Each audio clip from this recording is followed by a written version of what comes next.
All right, so I'll give praise, esteem, and honor to the living Elohim in the name of Yahuah HaMashiach today. Pick this up in John chapter 5, verse 39. Search the scriptures, for in them you think you have eternal life, and there they will testify of me. And you will not come to me that you might have life.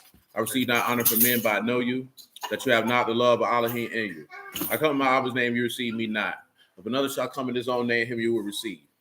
How can you believe which receive honor one from another, and not the honor that comes from me only?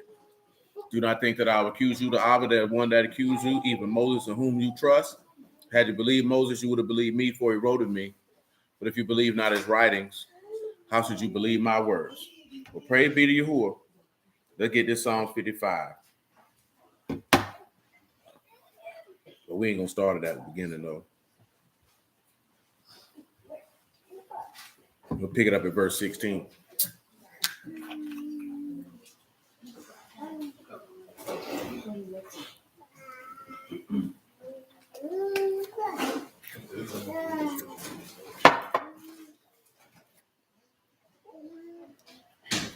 As for me, I will call upon Elohim, and Yahuah shall save me. Evening, morning, and at noon will I pray and cry aloud, and he shall hear my voice. He have delivered my soul in shalom from the battle that was against me, for there were many with me. Elohim shall hear and afflict them, even he that abide of old, Selah, because they have no changes, therefore they fear not Elohim. He that put forth his hands against me, against such as be at peace with him, he have broken his covenant. The words of his mouth were smoother than butter, but war was in his heart. His words were softer than the oil, that they were drawn with swords. Cast your burden upon Yahuah, and he shall sustain you, and he shall never suffer the righteous to be moved. Now let's go back and look at this particular passage about there's no changes. And now again, if you remember, that was Kalifah, Kat, Lamad, Yad, Pei, and Hey. And if you're Shalom, pray, if you're so inclined, you could proceed. That's Kat, Lamad, Yad, Pei, and Tau. No varying, changing their course of life.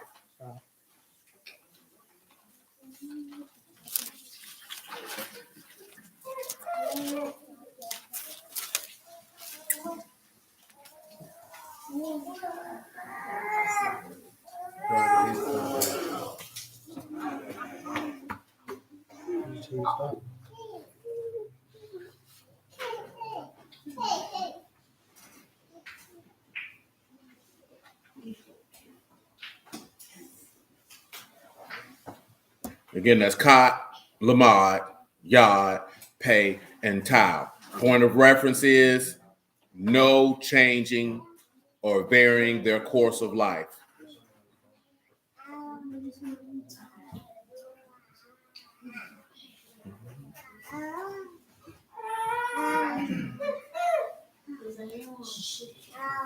I would say the word of the shepherd separates you the covenant of life. No, they're not separated to the covenant of life because they have no changes.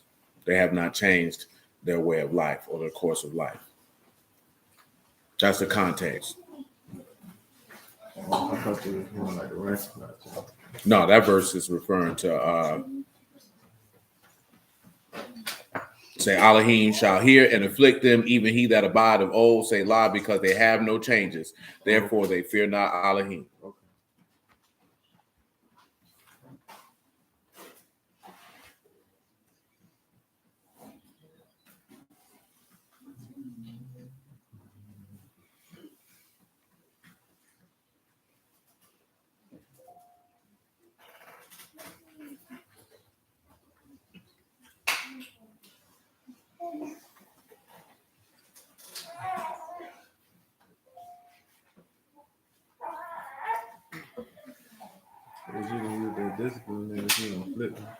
Yeah, that's what we're looking at in context. These are men who have not repented, and it says that Elohim will afflict them because they have not done so.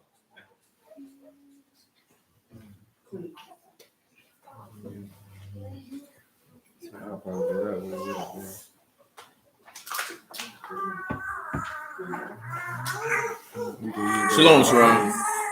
That yoke for that discipline. Of course, you can add certain things in, right?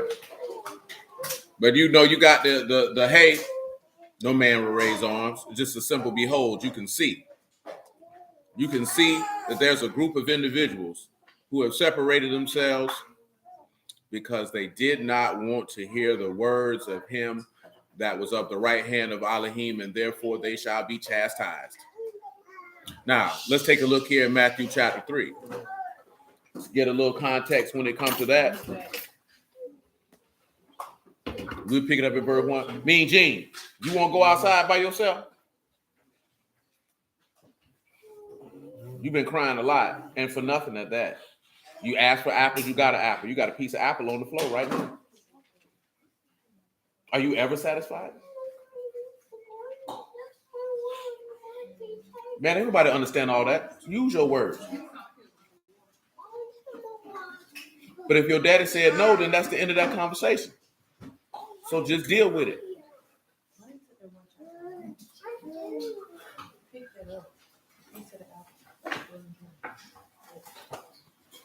All that you got going on, man, you be whining for nothing.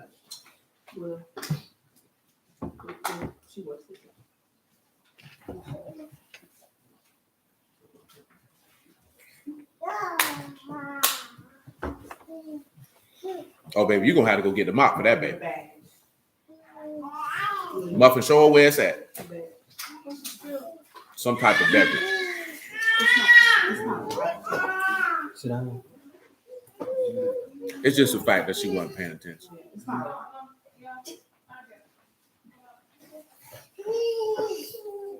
Matthew 3:1.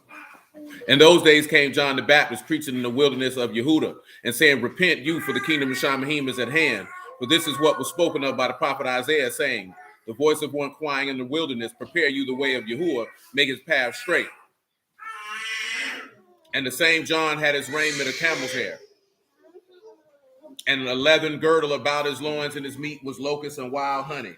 And they went out to him, Jerusalem and all Yahudah and all the region round about Jordan, and were immersed of him in Jordan, confessing their sins. But when he saw many of the Pharisees and Sadducees come to his immersion, he said unto them, O generation of vipers, who have warned you to flee from the wrath to come, bring forth therefore fruits meet for repentance. Now, why do you believe that he's talking to these men in this fashion? And remember, it's in the context of the verse in Psalm 55. For this starting, what we starting with, everything is in context of what was in Psalm 55. They're just pressing on them if they don't change their ways, they're gonna have to suffer that affliction. So he telling them that they're gonna suffer that affliction because he know they're not gonna change their ways. What did we read last night? What we read last night in Matthew 21. Do you recall the parable in Matthew 21? Who recalls the parable in Matthew 21? Don't come over here playing, little bug. Leave that boy alone. Sit down and listen.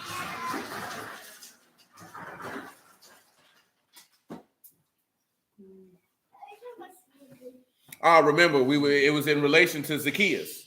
Maybe that'll help you out.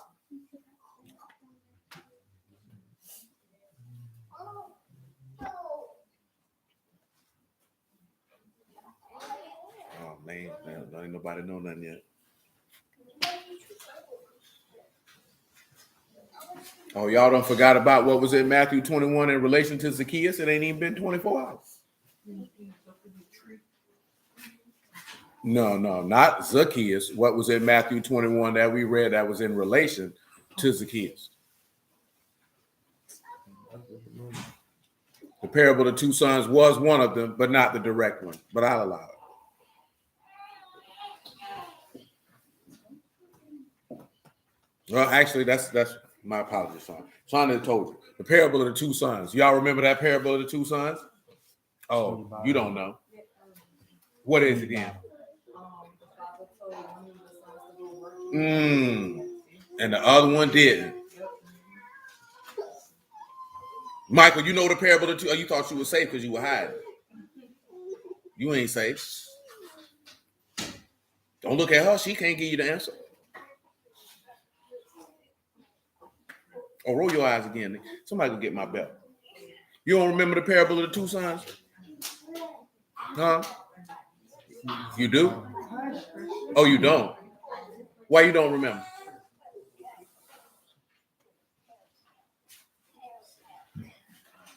This is unacceptable. I bet if I said something about Justin Bieber, you'd remember. Oh, man. Yeah, I was disrespectful with it. You like Justin Bieber? Damn. I was just throwing that out there. So that don't even count because she's actually likes his music. Now I'm disturbed. Yes, what? Great what? I didn't know y'all like cocaine infused music.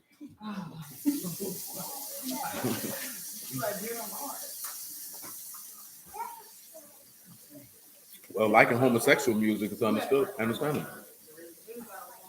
If you think that man heterosexual, I got some beach land right in the backyard to say. That man's a boy lover. Allegedly. Well, that nigga JoJo told me a story the other day, boy. I told you that before. I said, I don't remember this. Because, boy, we'd have got on. David would have wrote some jokes, boy. That nigga said, boy, that boy used to do some strange things for some change. Yes, the parable. The parable, Michael. The parable. You still don't know it, do you? And you ain't opened up your book and tried to find it. I actually was.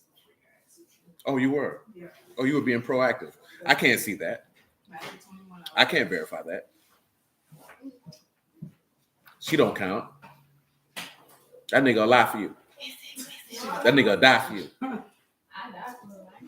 Y'all niggas ain't gonna take no bullets. That nigga ain't gonna bust your gun. You ain't gonna bust your gun to get it. I think she will. All jokes aside, though, I met grown men who said that till them bullets went flying. You know what I'm talking about? Then them niggas hid. Now that is a bold-faced lie from hell. She talking about females will ride before a man would. That's a lie. That don't sound good. Y'all ain't about that action. Y'all not finna get mixed up with no men talking about going to battle and ride for no man. That don't sound good in conversation. Because when it come down to it and it's a group of men with yappers in their hand, you gonna be like, yeah, I'm about that. No, you gonna be looking at it like, is you niggas gonna save me or what? That's a movie. That's a movie. That's what these girls get. You might miss. You know what I'm saying? A lot of niggas like this here. Now I'm saying, I ain't saying you ain't shoot though, but I'm talking about some men. Why I do this here? The bullets went to flying, them niggas froze. Now, if you're scared enough now, you'll kill somebody. That's why you leave scared people alone. You know what I'm saying? Because they gonna kill you. Because I know a nigga got killed like that. The nigga who killed him, he was scared. He wasn't trying to kill him. But he did it though. But in the parable of them two sons, one was told to do something. Sade say she barely want to confront another woman, much less go to battle. Hey, in general, most women are scared of confrontation. I say 95% of women don't like confrontation, whether it's with men or women. Most women don't like because women are passive aggressive. Y'all just don't leave like, let me confront this matter. Let me confront this person. Y'all will talk bad about a hoe for 16 days straight before you go say something to her. Right.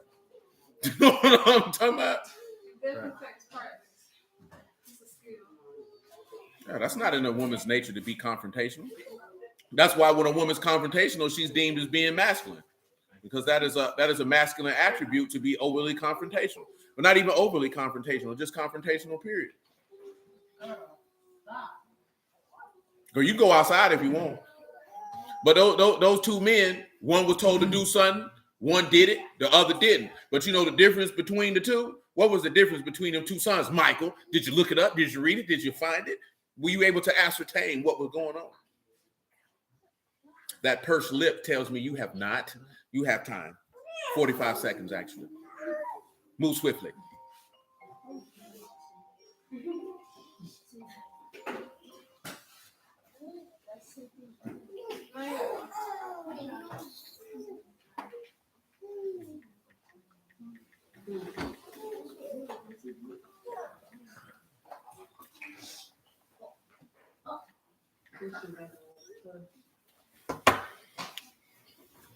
And also, too, that's why most men who are not confrontational are deemed as weak, feminine, and are not respected for being non-confrontational. See, being confrontational also is not necessarily dealing with violence. You know what I'm saying? Confrontation is just confronting things that very well may be uncomfortable or that have to be faced or dealt with. And part of that is a hallmark of leadership, which is also another reason why women don't have any business being in positions of authority. Most of y'all know that. Most of y'all don't work for a woman before. And I guarantee you, when you were under a woman in authority, it was probably your worst experience you ever had in your life. In comparison to be under the authority of a man. I bet all your employees hated you. Don't suck your teeth. Because you were mean, rude. See, and that's the thing. But see, this is the thing. You ain't know how to do that job to get the best out your employees.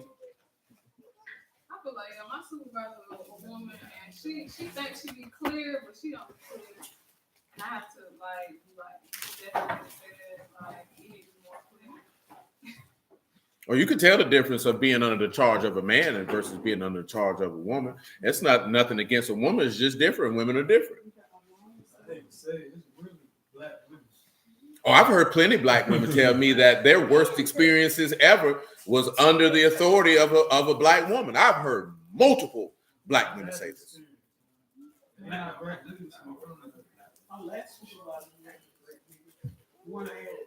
Unless you hear it too. Yeah, I've seen a whole thread of women who I know personally have this conversation. Like they was like the worst experiences they ever had was under a black woman.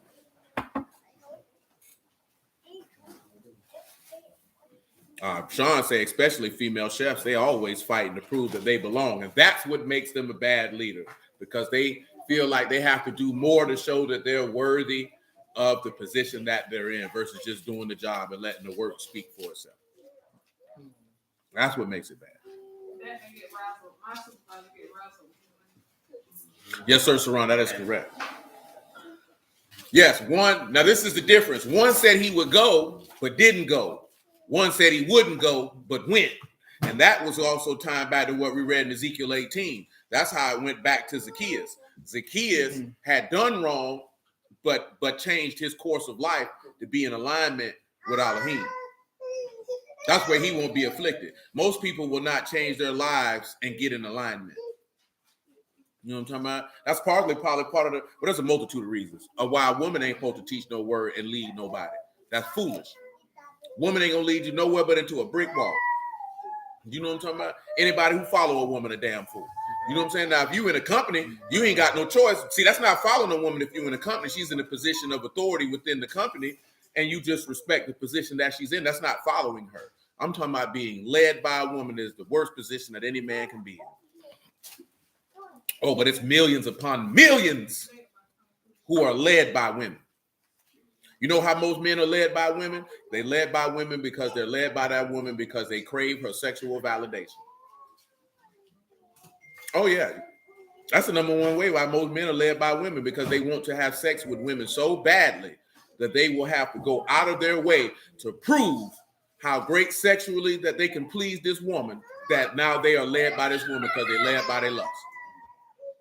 All you got to do is look outside. Y'all know niggas like it. You went to school with niggas like it. You grew up with niggas like it. Nigga who around here chasing to see how many he can sleep with, that nigga led by women. Because you're basing your manhood by how many women you can have sex with. That means that woman can control you because you're controlled by your desire to have pleasure. Shalom, man. Oh, that's big. That's a big one there. Besides the men who just led by, and this is another thing too, which I already know it. Niggas like to say black women are controlling in the household. I say, yeah, y'all ain't been around no white women, because white women 3 times as worse. 3 times as worse. And them men let them women get away with it. That's how I know a lot of dudes be talking. They think white women just all dainty and submissive. I say, yeah, you ain't been around no white women. You know what I'm talking about? All them white women ain't like that. A lot of them white women break balls. All the jokes we be talking about sitting in the driveway, drinking all night. That's white people stuff. That's what they be doing. You laughing because you know, don't you? You've been around some Caucasians. No, I ain't been funny because I've been around them. I know. They sit around in circles complaining about their wives. Straight up. You know what I'm talking about? You already know. Get them white, go to a bar and sit around them white men. Let me tell you about my wife. Yeah, that old dusty heifer. I'm talking about they go off. Don't never want to come home. But to your point, white women are more passive aggressive than black women. Yeah, white women are passive That's why aggressive. niggas not used to it. Most black women is masculine now, on average, just because how the culture is. The white woman is a whole nother level. I'll give you that now. Black women are more direct. Yeah. White women are passive aggressive with it. But their passive aggression bites hard. And the reason why I'm using the difference is these scribes and Pharisees operated like white women. Because they were passive aggressive. You want to see? Let's take a look at some of their passive aggression that they didn't want to order their course of life. Luke chapter 11, if you would.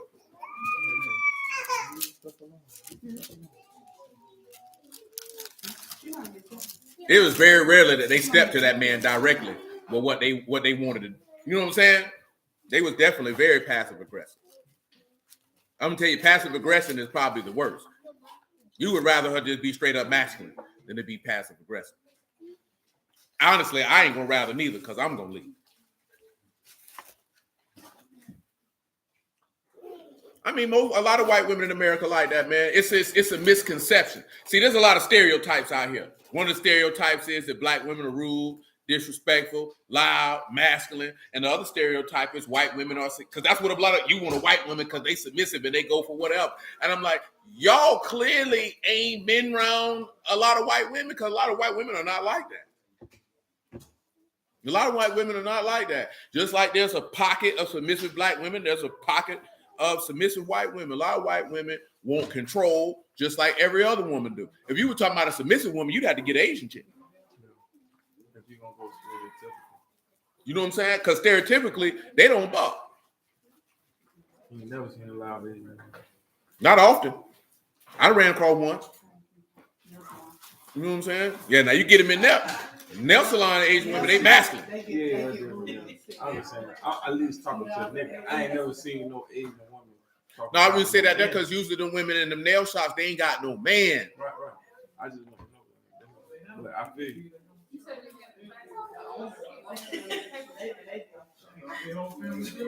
Now, a lot of times, they don't be having no man. Well, it don't be no man in there. You know what I'm saying? Some lady husbands always do it. Maybe I'm sure.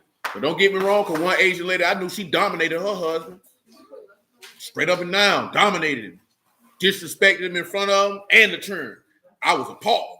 You know what I'm talking about? And not because they were Asian, just because of the conduct. I was appalled. You know what I'm saying? Hey, man, get your hands off that wall and out that plug before you go to the upper room, boy. That's an electrical socket, boy. What's wrong with you? Well, go and stick your finger in there if you want to die then. No, but you can't get it. You can't get everything you want in what you see, boy. Well, then want to go outside then.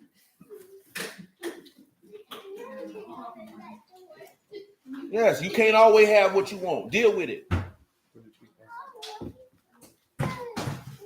Don't nobody care.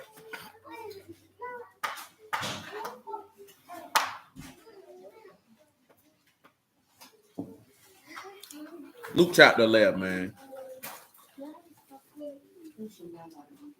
Verse 37. What's the last thing you eat? If you eat it since you got it.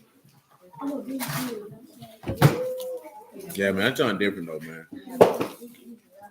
But I will say this here now. A lot, like I told you last night, a lot of women like that because dudes ain't men.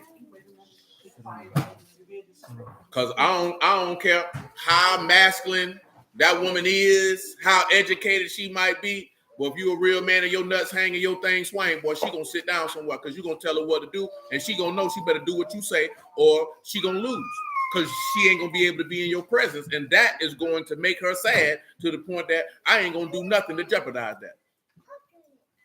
Just like I told you last night, if a woman like you, you ain't got to take her nowhere. You ain't got to do none of that. She just happy you called. See, one thing with these people, they ain't want to be with the Lord. That's why they kept doing what they see. This is an example. They didn't like it. Don't you notice everybody that believed on him and loved him, he didn't have to do nothing. He didn't have to do no miracles. He didn't have to do nothing. See, we finna get another word out of the Psalms that I told you about with the word submit that had a different meaning for submit. That was not humility. But let's get this Luke 11:37 out of the way. And as he spake, a certain Pharisee besought him to dine with him, and he went in and sat down to meat. And when the Pharisee saw it, he marveled that he had not first washed before dinner.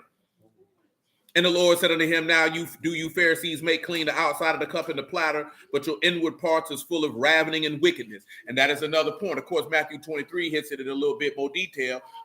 They didn't want to bury and change their course of life. Let me look like I'm righteous. Let me put on the fits. Let me change my name. Let me do all this stuff. Let me sit in the uppermost room at the feast. Let me pray in the street so everybody can see me. But on the inside, I'm evil. Don't want to change my course of life.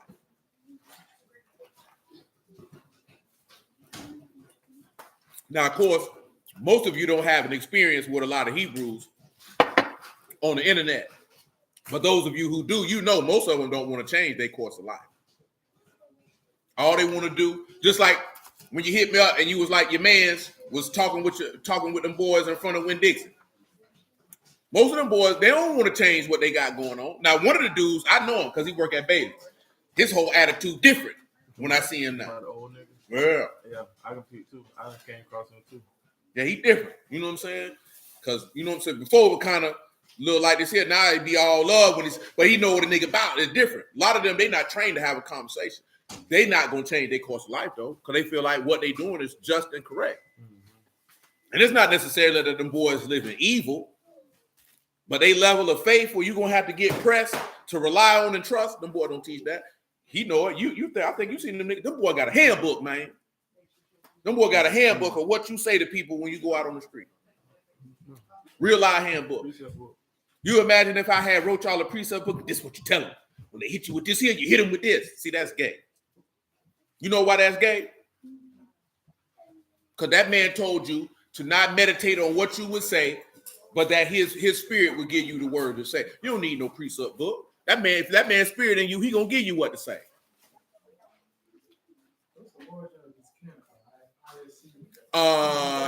1900, if I'm not mistaken, with a man named Rabbi Wentworth Matthews, but don't quote me on that. But if my memory serves me correctly, is a man by the name of Rabbi Wentworth Matthews. Because that's what they start. That's where most of them, what you see, what we would call the camp, that's where they based from. Because they till about 1969, I think the boys had a split. And that's why ISUPK say they the home of the truth. And if you're not under General Yahuah, it's not of the Lord, because they saying Yahuah didn't lead the truth by splitting off when everybody split. Because IUIC is from, Nate started from ISUPK. All them New York camps, most of them dudes, the dudes that are older, that's where they came from. You know what I'm saying? So the dudes that still at ISUPK look at them like y'all left the faith because you didn't stay over here with us and what we doing and what we teaching. And they'll pretty much say that if you ain't with us, you ain't in the word.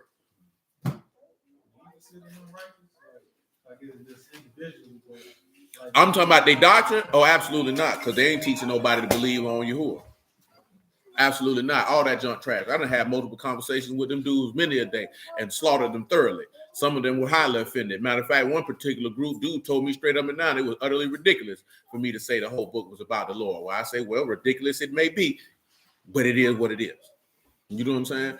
But for the most part, all them dudes want to sit out there and tell you is death to the white man, we the people, and stand out on the street corner, yell and argue all day. Now, some of the dudes are good people. You know what I'm saying? Like the dude that's always seen with UPK that be debating Cesare out, but he's solid. He's a solid dude. You know what I'm saying? I done talked to Cuz a couple times. Cuz a solid dude. And that's what a lot of dudes get it twisted at. You can disagree with what they teaching and still see like, shoot, Cuz still good people though. You know what I'm saying? Most brews who don't like camps, they can't see that. All right, you don't agree with what they teaching. That don't mean Cuz ain't no real nigga, a good dude. Y'all just don't agree. You know what I'm saying? And it's not really that, like, these dudes be really like, man, I hate you camp niggas. I'm like, bro, that junk ain't that serious. You know what I'm saying? But the dude I just mentioned, he a little bit more diplomatic. You know what I'm saying? Now he gonna stand on what he stand on, but if you kick it with him and there's certain stuff you know what I'm talking about, cuz ain't gonna be like F you, nigga. You know what I'm talking about? But if you bring that smoke, cuz gonna go ahead and bring it back with you, then he ain't gonna back down. But for the most part, dudes just like to argue, man. You know what I'm saying? They like to argue with them dudes. He was second only to Christ. Who, Yahuah? Yeah, he did. Yeah, they tagline is if it's not from General Yahuah, it's not of the Lord. That's their tagline.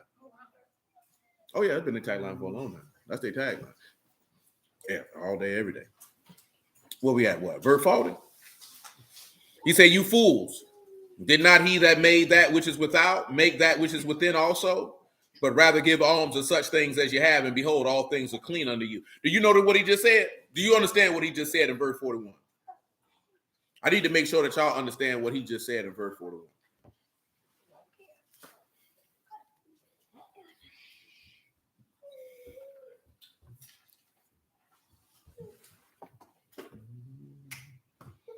Because a lot of people in the word think like this and what he said in verse 41. So I need to make sure you understand what he just told them.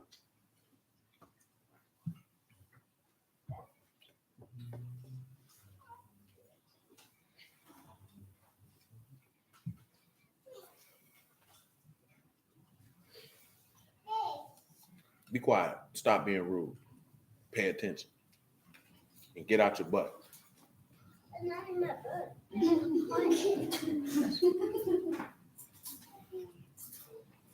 I'm trying to. Look what he said. But you rather give alms of such thing as you have, and behold, all things are clean unto you. Oh, I thought that would be apparent. I thought it was too. You asking us what it's saying? What is he saying? What did he just tell him? So pretty much you taking pride in the things that you got. No, that ain't what he told him. Give alms to my mercy. We know what he just told these people, that you feel like because you give to the poor, that makes you righteous and your sins are absolved and your heart is clean. That's what he just told them. Listen to what he told them. You rather give alms as such things as you have, and behold, all things are clean unto you. So I can give to the poor, I could do this and do that, and whatever I have been doing, my sins are washed away. But not even just that there, you thinking that because I did this, now I'm good, but I'm still over here doing, like I'm not going to be held accountable for what I'm doing. Long as I give to the poor, my sins will get forgiven. That's what he was telling. But that's why I was saying the things that you have, like as long as they got the things that they have, they ain't error. No, it's not about the things that they have. It's about that they believe that I give alms, that absolves me from my sins.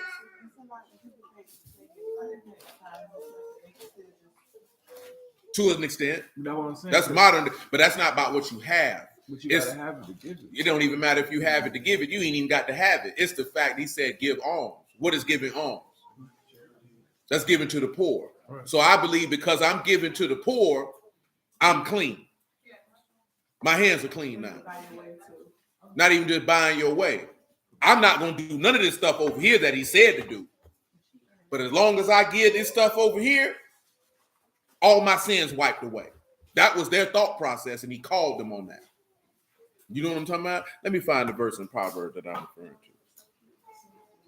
I kind of think like I had a conversation with somebody that's a Republican, saying how they pay taxes, whatnot, so they feel like they doing some type of justice or whatnot. That would be along them lines. I pay my taxes, so God gonna forgive me for my sins. No, you going to hell with your taxes paid.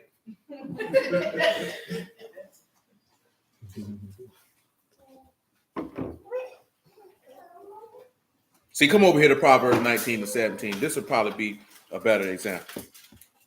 By the closest example of what we can use.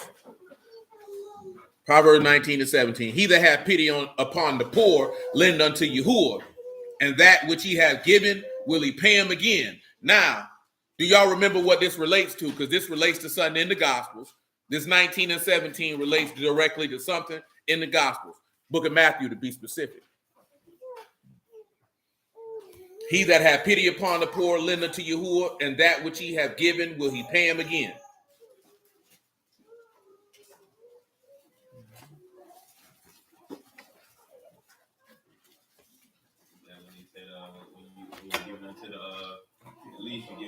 Yes, that's what that refers to. That's why he said it. You know what I'm saying? Now, taking account, these scribes and Pharisees, they had to know this verse. So in their minds, they full of iniquity, dead men's bones, hypocrisy, all this type of stuff. But I'm lending to the Pope, so I'm lending to Yahuah, so I'm going to get that again. But you're not going to get nothing again because you're not going to be, he didn't say lending to the Pope would absolve you of your iniquity. Now, like I said, y'all use two things of modern time. You got people who really believe if they pay their tithes, their sins going to be forgiven. No, you're going to hell with your tithes paid. And you tithe for nothing. You tithe to a false prophet, so you gave your money away for free. You know what I'm saying? You ain't even give your money to a man who Yahuah even hired to do the labor. At least if you was going to give the money, you should give it to somebody who the man hired. Because the man say the labor is worthy of his what? So you paying niggas he ain't even hired. People be knowing these people don't work for the Lord. Don't get it twisted. When y'all were going to church, y'all knew deep down in your soul, this man don't work for the Lord. Perfect example, that dude from a week ago spit in his hand. That dude who spit on his hand. When he spit on his hand and rubbed that spit in that man's face, you knew that man didn't work for the Lord.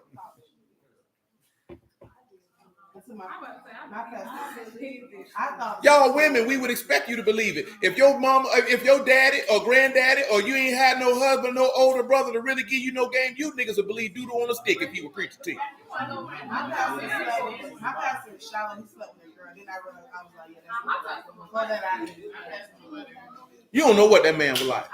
That man might have liked to put hot sauce on his burrito. You don't know. It's the whole point. You don't know. But see, I ain't talking about just this here, right? I ain't talking about a nigga living evil, living sour. That's just a part of being hired. If you were hired, well, you gonna have that dope because he gonna give you that pack. I mean, that don't mean the Lord hit him off with a pack. No, I didn't say that. What I'm talking about is that man hired you, right? He hiring you to do what? I gave you some work. I need you to off it. I hit you with the pack. Off that. You know what I'm saying? These dudes, man, you can hear him and tell he didn't get him no pack. That ain't no pack. That man ain't teach you nothing. He sat in there and told you a couple words y'all sang in class. You wasn't paying attention. Y'all niggas wasn't paying attention. You would think, you know how you wasn't paying attention? Because you went out the door and lived like a heathen.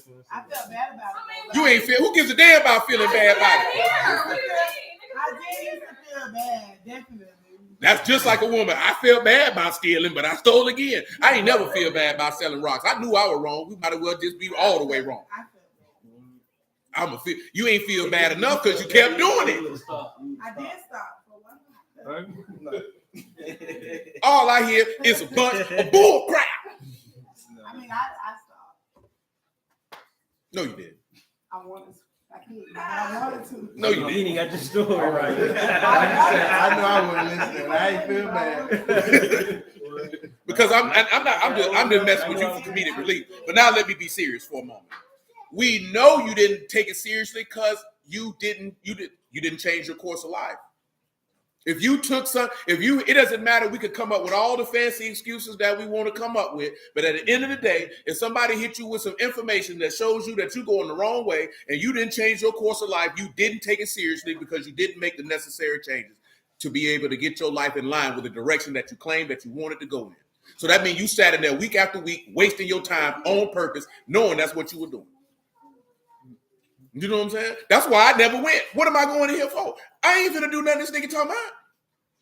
Well, I'm finna smoke a blunt soon as he's finished. So why am I even here? Nigga be selling dope, going to church on Sunday. You finna sell dope tomorrow. Bro, I knew nigga, man, I remember Fat Boy say he told me that day. He was like, he said something to a bass, and he said, why call on the Lord when you're doing the devil's work? He said, that's what the smoker told him. Because, you know, dudes there do say all type of stuff. God, ask the Lord to protect them while they trafficking dope. Please, Lord, don't let me get pulled over with all this coke in my trunk. You know what I'm saying? Like, we got to be honest with ourselves. Well, you ain't taking them people seriously.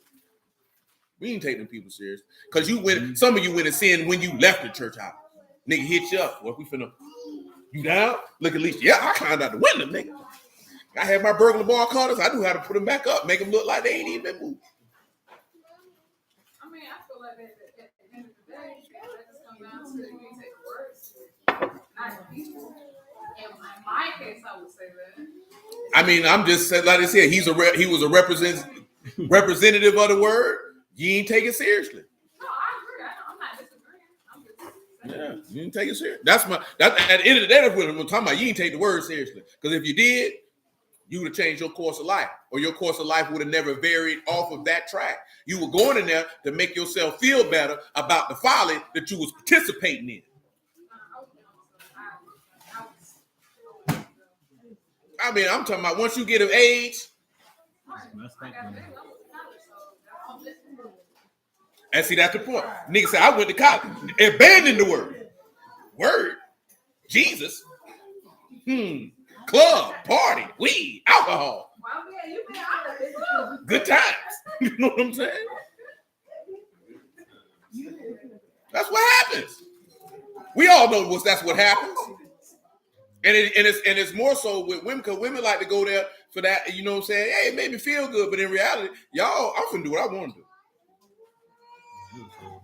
I want to do what I want to do. I don't want to do none of this. Talking about chaste and, you know what I'm talking about, modest and obedient. What?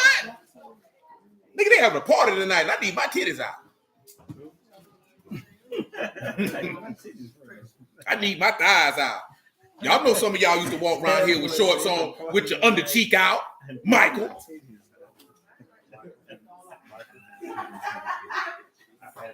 Huh? Y'all wasn't out here with no coochie cutters on? No Daisy Dukes?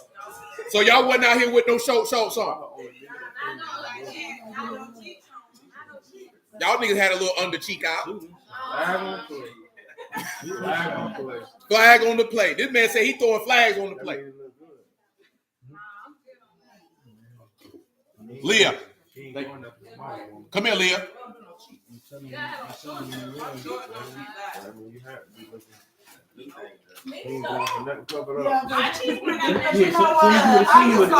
Unfollowed.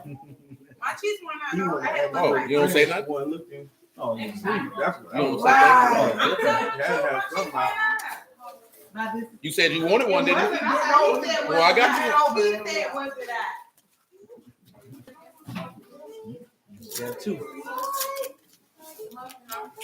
That's what I say. Flag on the play. Holding. Okay. That's what I'm talking about. They probably saying yours. They had asked me for my insurance. You know, they do that at the beginning of the year, make sure you ain't get it to get on and then cut it off. That's yeah, right. so they can pay. That's right. You know what I'm talking about? Because they just put all of them on, folks. I appreciate it. Make sure that's all the trash out. Yep, that blunt, that was the big one.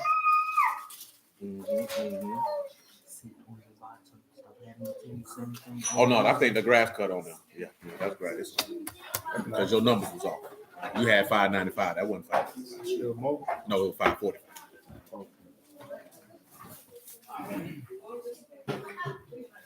Was it more? One less. No, he knew that because when I put my ad on, D was like, "This don't add up to $6.45." No, that's why I asked that. I was like, "Shoot, that nigga put $5.95. I added $55 and sent it to you like that." I didn't count it. Luke 11 and 46. Well, 45.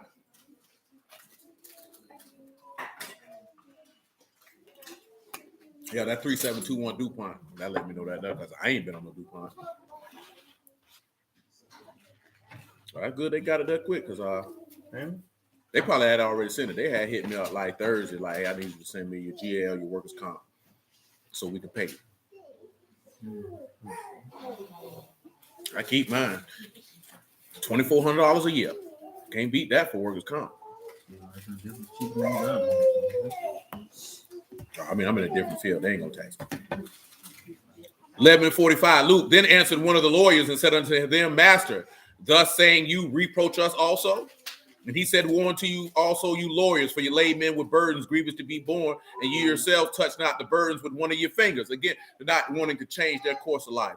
And of course, you know, he go off on them. We're going to spare a little time. But let's go down here to verse 53 with a passive aggressiveness.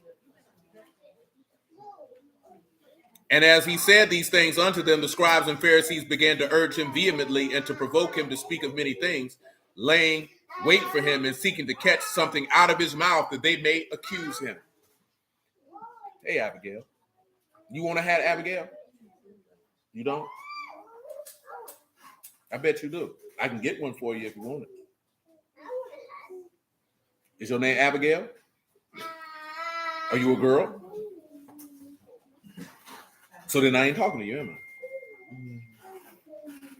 I? Maybe we'll take that in consideration if you stop whining all the time.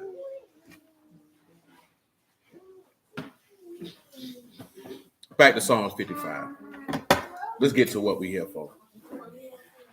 Verse 22 to be specific. Cast your burden upon Yahuah. That's what we're here for. Let's look at casting our burden on Yahuah, and let's take a trip to Genesis 45.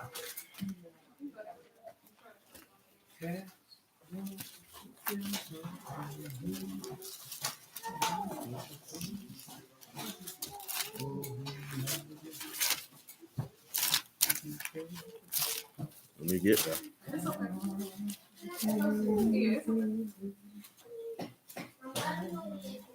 I'm just going to do that. I ain't got time. Genesis 45:1. This is just for context. While we starting here, for context. Then Joseph could not refrain himself because all that stood by him, and he cried, because every man to go out from me. And there stood no man with him while Joseph made himself known unto his brethren.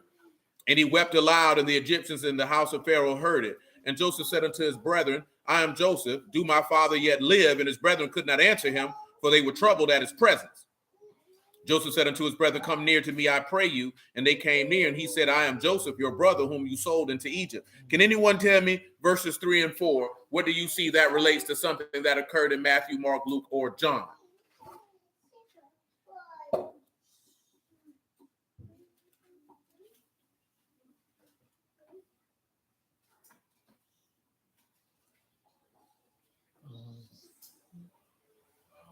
When he resurrected, the disciples see. Then when they told him to touch his hands, see that it was him. Okay, you need to get it more specific. Handle me. You was a little general. Luke 24, for those that may not know. 24. You go, Johnny. I'm hungry. Because it said that, and the key point where you could have been able to stand out to see where the Luke 24 went, because they were troubled at his presence. That's your inclination. Do you see that, Mike? Okay. 24 and 36. And as they thus spake, Yahushua himself stood in the midst of them and said unto them, Shalom be unto you. But they were terrified and affrighted and supposed they seen a ruach. There, you see that? You see that? How that go with that, Michael? You see? Did you catch it? On the sidelines, toe tap. Oh, you don't know what that means. That's elite wide receiver skills. You know what I'm saying? Catch it on the line. Oh, you don't watch football, do you? And you don't know the toe tap? Oh, so you don't watch football. You look at football. Therese called that old joint. No, that means so you view football. Yes. See, when we talking about watch football, you know the game.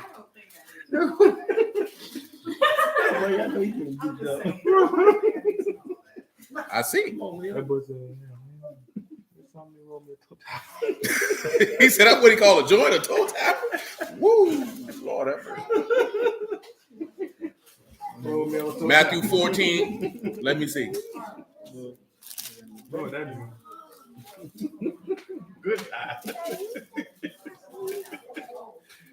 Hey, boy. Yeah, but definitely Charles. Definitely. You could. He hit hard. So that Yeah, you could. Boy, smoking soft though. No, Let me finish this one. Let me read that verse 37 again. But they were terrified and affrighted and supposed they had seen a ruach. And he said unto them, why are you troubled? And why do thoughts arise in your hearts? Behold my hands and my feet, that it is I myself. Handle me and see, for a ruach have not flesh and bones as you see me have. And what did it say in verse, what it was? 4? And Joseph said unto his brethren, come near to me, I pray you. And they came near, and he said, I am Joseph, your brother, whom you have sold into Egypt. Now therefore be not grieved nor angry with yourselves that you sold me hither, for Elohim did send me before you to preserve you. That's where the Matthew 14 to get a little tricky on trying to explain it. Now, when we look at preserved life, of course, this is mikyah, preservation of life, sustenance, reviving, the quick of the flesh, live flesh. And if you be so inclined, mean, kat, yod, hey. Mean, kat, yod, and hey. What's that word? What? You jumped out of Oh, we were in Genesis 45. you jumped out here. What that supposed to mean? How you gonna hit me with the nigga team? She talking about. That nigga hit me with the nigga turn. You trying to play games like you. I ain't playing no game. I said I was in Genesis 45. I've been tripping. You hit me with the mama nigga turn too. So you ain't spilled the juice on the floor. You know what I'm saying? Oh no, I ain't saying that you was saying anything. I said I went to Genesis 45. I was just tripping on that nigga hit me with it. So you ain't spilled the juice on my car. You was looking at me like, what are you talking about? No, I said I went to Genesis 45. No, nigga, you skip around. I did. You act like I said I ain't read nothing else. I said that. But I said I read it. That nigga hit me with it. Golly, nigga. Mikyah for preserved life. He said, back to the business.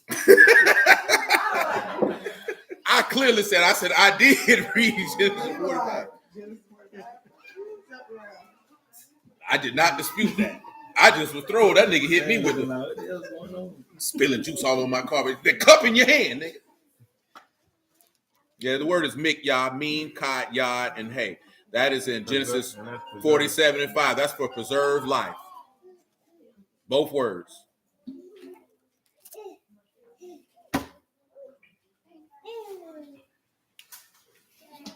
I gotta check this couple niggas still owe me some bread. Oh yeah, they cut that check on the 26th. What that was? That was Wednesday. You have to turn around.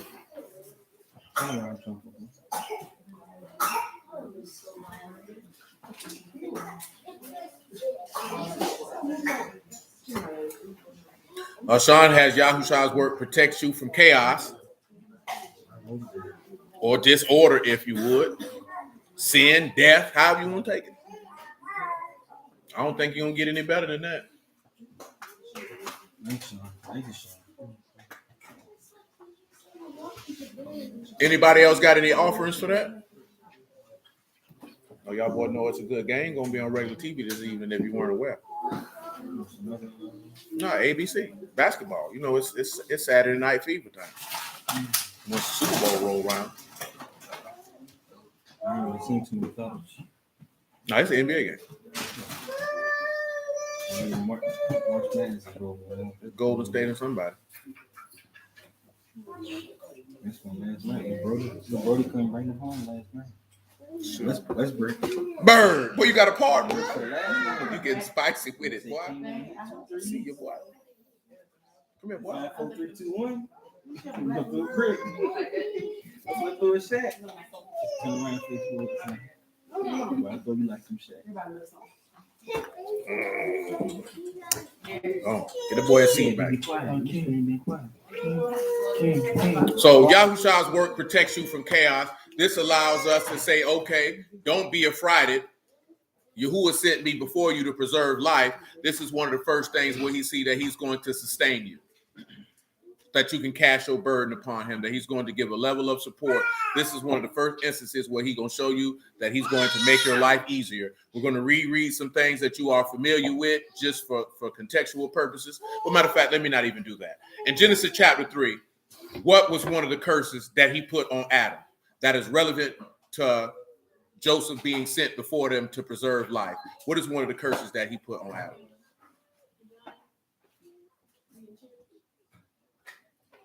If Joseph was sent to preserve life and we're dealing with a curse that was on Adam, what would that curse be? What did he say specifically? That you return to the ground. That's what he said. Dust you came from, dust you shall return. So then that takes us to Ecclesiastes, and remember he said the same thing. Dust you are, the dust you will return, and there's no winning in that discharge, in that battle. Now remember, preserve life in this instance with Joseph is dealing with what? What was going on with Joseph being sent to preserve life? It was a famine. There was a famine in the land. Remember, I mentioned this to you before, that Yahuah specifically placed Joseph in that location because he already knew what he was going to do. See, everything that this man does is not by happenstance. You know what I'm saying? You know what I'm talking about? And a lot of people don't realize that. Yeah, Joseph's brothers sold him and looked ugly, but it was the point to get him to Egypt in order to get him in a position to save everybody from famine.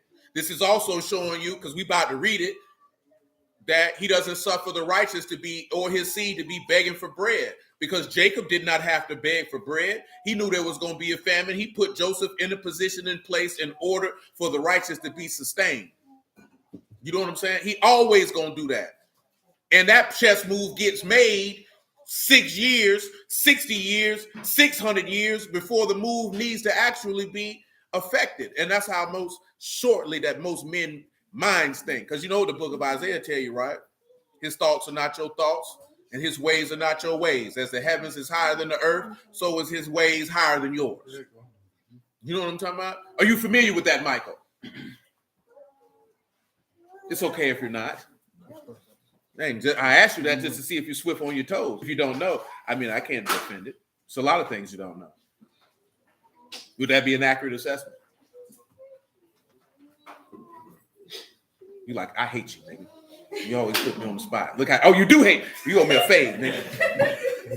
You owe me a fade. Well, I need mine too. I got fresh clippers for you too. Huh? You don't want to fight. You ain't got no choice. Nigga tell me, I don't want to fight. Like that's gonna stop a nigga. Well, she don't want to fight. I ain't gonna punch her in the face.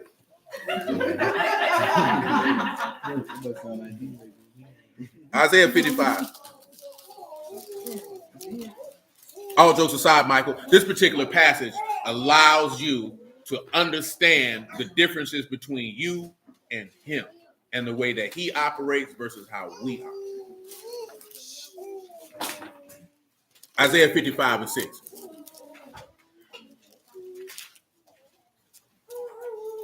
Seek you Yahuah while he may be found. Call you upon him while he is near.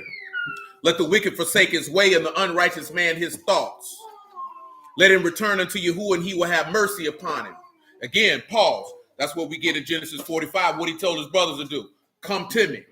You don't got to be worried about X, Y, Z because Yahuah sent me before you to prevent or to make alive, because it's that word mikyah is kind of in line with quicken. Quicken is to make alive. That's what it tells you that Yahushua is going to judge the quick and the dead.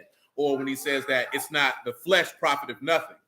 It's the ruach that quicken. The words that I speak unto you are ruach and are life. It's also mentioned in Psalms 119. We're not going to delve through Psalms 119, right? In a lot of places where you talk about your word has quickened you.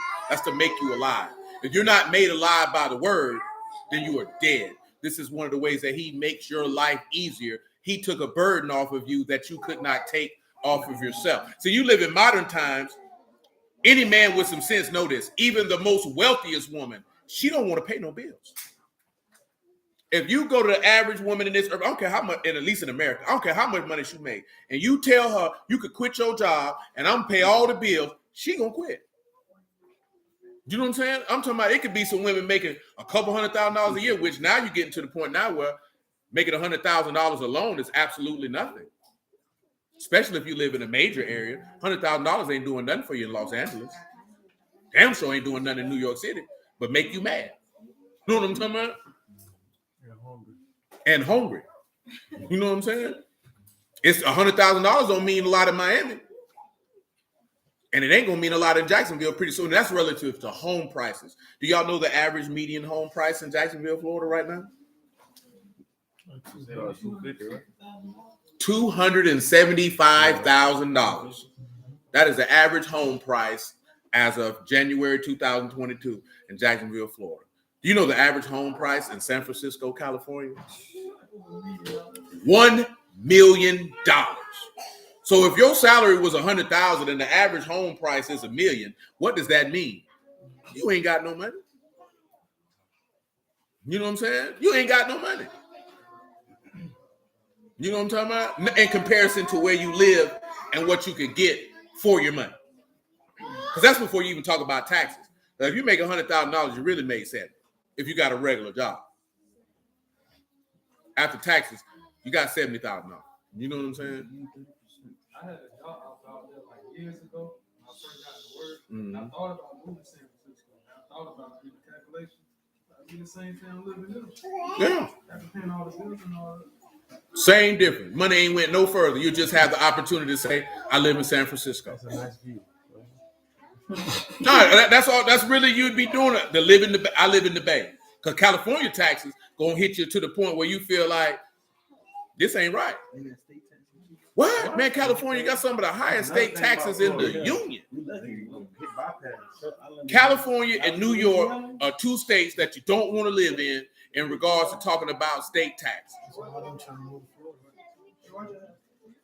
Yeah, but they state taxes ain't like California and New York. California and New York have some of the highest state taxes in the union. Georgia, every other state, it's only like 6-7 states that don't have state income tax. And they state taxes are not as high as California is known. That's why everybody's leaving California. You know what I'm saying? It's astronomically high to live there. He said it's the same thing in London too. Brother Craig says $100,000 ain't doing nothing for you in London. London is an expensive place to live. You know what I'm saying? It's an expensive place to live. Jacksonville ain't got there yet, but it's coming though. It ain't because it's been expensive to live down south. But as you see all these people influxing down here, moving down here, and they steady building more stuff, all they're gonna do is just cause the price of everything to go up. Because we were talking this the other day, right? 3 years ago, you could have bought a teardown property out east for 9 bands, 8 bands. Well, you're not buying that for that no more. You know what I'm saying? Like, because I was just talking to somebody, they was like, hey, they had a certain amount of money put on the property. And I'm like, you couldn't get a property for that in Jacksonville no more. You used to be able to get one. I'm talking about get you one in Paxton and Lackawanna, out east, certain parts on the north side, 20 bands, 15 bands. You're going to have to put some money in it. You were going to make it a rental because you weren't going to sell it to nobody. You know what I'm talking about? But you could have got it. Can't do that no more. Houses in Paxton going for 50 bands now. You know what I'm saying? Houses in out east, hey, they want 30, 40, 50, 60 bands for it. And could possibly renovate it to sell it to somebody. Depending on what end out east is in.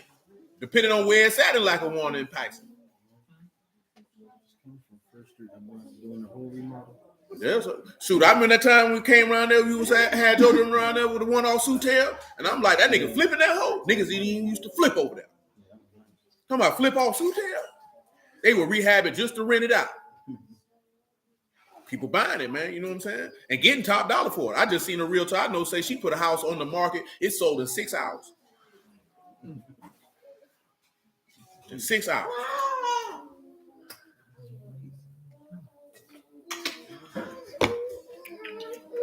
A lot of people looking for the market down here to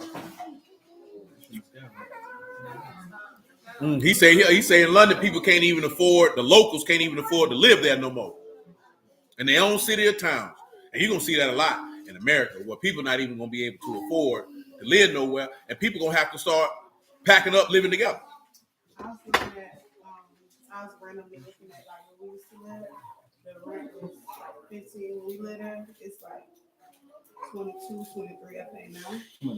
Yeah. And I'm like, just in a year. Yeah, the rental rate went up. 4 bedroom is like 24, After inflation came. And mainly because the reason why the rental rates here done went up like this here is one, is it's a low vacancy rate. So you got more people looking for somewhere to stay than there's actually somewhere to stay. So when you take that high level of demand in, then now your rental rates are under what the market is dictating. So the minute they get somebody up out of there, they're gonna raise the rent to be in competition with everybody else. Some landlords don't even have to raise their rent. They really do it to be in competition with everybody around them. Because we did a job on the house not too far from here on Ortega Hills, and dude was like, I feel bad for even listing this house at $1,500, man. But that's the rental rate in the neighborhood. I should put it at $1,100. You know what I'm saying? But you know what it is, man. You know what I'm saying? Markets dictate everything. If it's a high demand, that price gonna go up. People got to adjust accordingly. Because now what I said with y'all the other day, now that they finna increase interest rates, then it's gonna be a little different. I mean, they ain't got no choice. Now the reason that, do you know, Michael? Do you know why they have to increase interest rates? The reason why they have to increase, do you know why? Is it to stop the people, the consumers, to spend that money? That is a part of it, but this is what they call doing, because remember, you're dealing with a fiat currency. Why they have to raise interest rates? You're dealing with a fiat currency. When they gave them stimulus loans, the PPP loans, the EIDL loans, all this stuff, that caused the increase in printing of currency. The interest rates were extremely low. So that means multiple people were going to get loans. So that means multiple pieces of currency were being printed. That's what caused the inflation. Because now everybody got more money, you could spend it. They raise interest rates because then that stops them from loaning money, which in turn stops people from spending money. So quote unquote, they're restricting the money supply. But now your ability to get a loan may be difficult, or you're going to pay more. Because I think the interest rate's been at zero for about 3-4 years. Like right now, you can borrow money and not really pay anything back on it if you get it from a regular financial institution. You know what I'm saying? Not private loans or hard money loans or merchant cash advances or people like that. You know what I'm saying? You ain't gonna pay nothing. If you was getting a loan from a reputable financial institution, you weren't gonna pay no more than 3.79% on anything. If you had the credit to be able to do it. You know what I'm saying? And all that basically means is you would just be paying back almost dollar for dollar. If they gave you $50,000, you might have to pay back $52,000. You know what I'm saying? You weren't paying nothing back. But if it goes up, you're going to pay a little bit more back. Isaiah 55, verse 8. He say, for my thoughts are not your thoughts, and neither are your ways my ways, saith Yahuah. For as the heavens are higher than the earth, so are my ways higher than your ways, and my thoughts than your thoughts. For as the rain come down and the snow from heaven, and return not, but water the earth and make it bring forth a bud, that it may give seed to the sower and bread to the eater. So shall my word be that go forth out of my mouth. It shall not return unto me void. It shall accomplish that which I please, and it shall prosper in the thing whereunto I sent it. So let's come back over here to what we was at. I will hold in Luke, but we good in Luke. I'm going to go ahead and read that good old John 11:25 to talk about that preservation of life. Stop.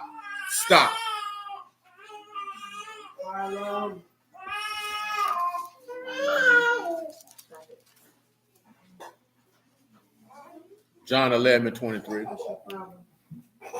But in the most simplest of ways, though, that's why they raise interest rates. And when they lower interest rates, it's quote unquote to encourage people to spend money. So they're saying we finna put money back in circulation.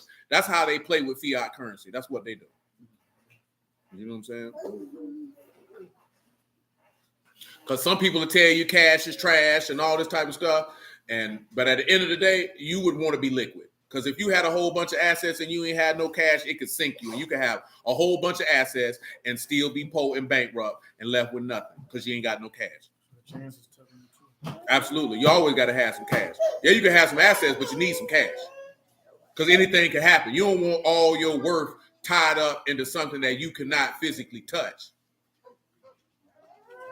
Because even if the assets went down, you still had some cash. And even if the cash went down, you still got the assets. You don't want to be overly exerted one or either way. Now, some people say, no, like, hey, me personally, I need to be able to get liquid. That's part of the reason why Kyle offed all this stuff. I need to liquidate. I got too much money tied up and too many things that I can't touch. Let me get that money out. Now, I could go back with the capital I just got in and replace a few things here and there. Because some people feel happy if they can look at a balance sheet and see I got $4 million worth of assets, but only $80,000 worth of cash. You know what I'm saying? And some people feel good if they can look at, I got $4 million worth of cash and $10 million worth of assets. And they feel like I'm good. Because that's where the net worth come in at. Not how much money you got, but how much assets you got. Just like I know a dude, he is invested, I think he put his Bitcoin thing up there because put in 6 bands. He done lost 4,400. He just was saying, showing that most people don't show you when they take them L's. But I think I put that in there for y'all to know. You seen what Sleepy Joe finna do with the Bitcoin and the NFTs. Did you see what he finna do? Oh, you didn't read it, did you, Mike? No, he finna tax it. No, he didn't say ban it. That nigga say he was finna come up with an executive order as a means of national security so they could regulate it. Once that nigga said that right there, that let me know I don't want nothing to do with that. Them crackers getting involved with it? Oh, I'm good. Because that means they finna do something solid. Especially when he went to talk about a national security. Oh, he capped out. That capped out. How is an NFT threatening national security? How is Bitcoin or cryptocurrencies affecting national security?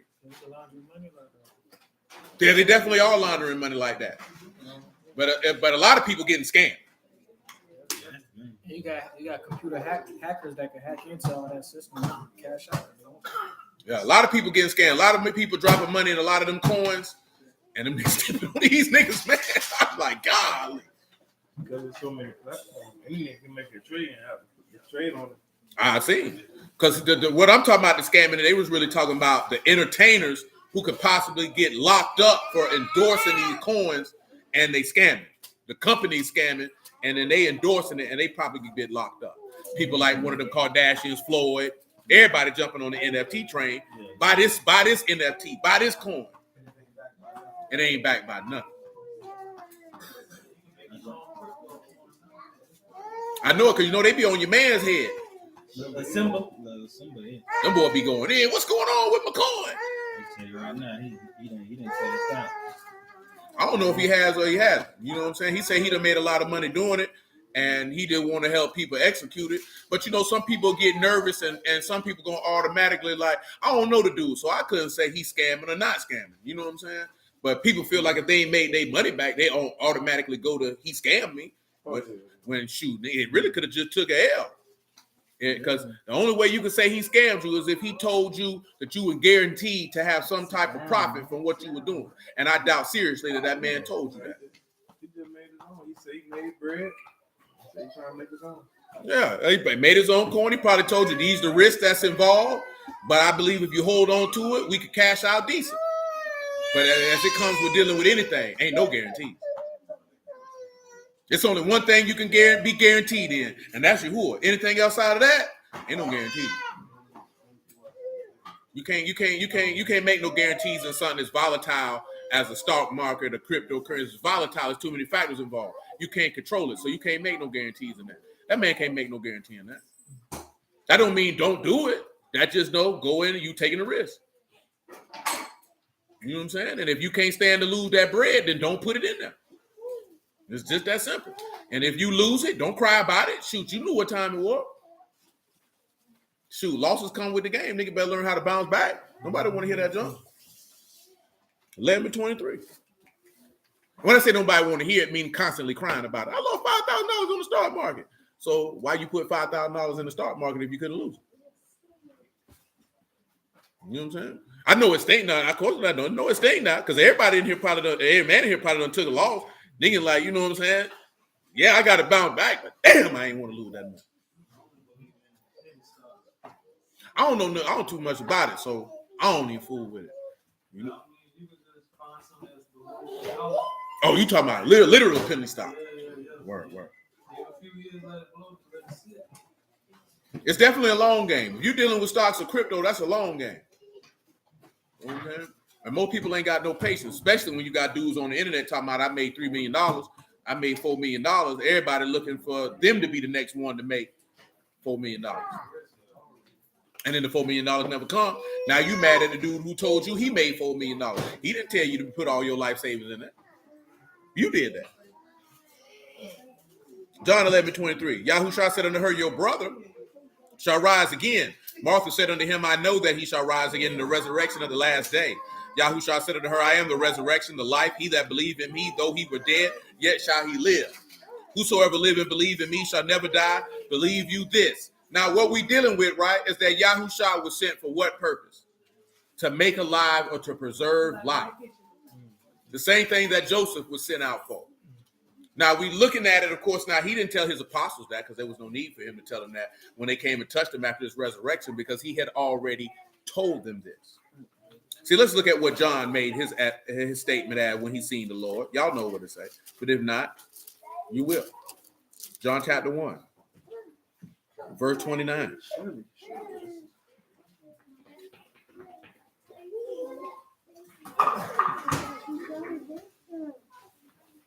Both of y'all fix your clothing. Fix your dresses. That's you too, Bob. Fix your clothes. Thank you. I appreciate that. The next day, John see Yahushua coming unto him, saying, behold, the Lamb of Elohim, which take away the sins of the world.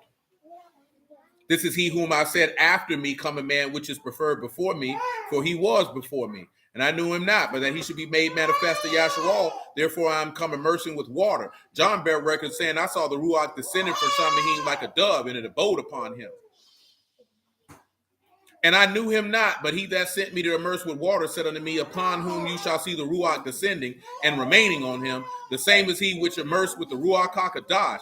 And I saw and bear record that this is the son of Elohim. He letting you know this is the man who is coming to make your life exponentially easier. You know what a lot of us say now, see, when you come and dealing with the word, a lot of people look at it is my life really being made easier? Because one thing, what did he tell you? What did the apostle tell you in the book of Acts? That through much what? Tribulation. Then you're going to have to enter into the kingdom of Elohim. So it doesn't seem like it is easier, but you have been freed from a burden. So you had burdens you were carrying. Remember, let's get to Matthew 11, just for the Lord to tell it to you.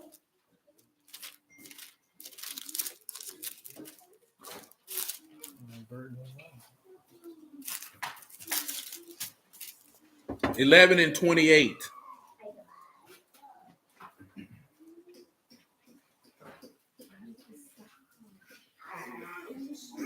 Come to me, all you that labor and are heavy laden, I will give you rest. Take my yoke upon you and learn of me, for I am meek and lowly in heart, and you shall find rest unto your souls. For my yoke is easy and my burden is light. Now we're going to look at this Greek for heavy laden.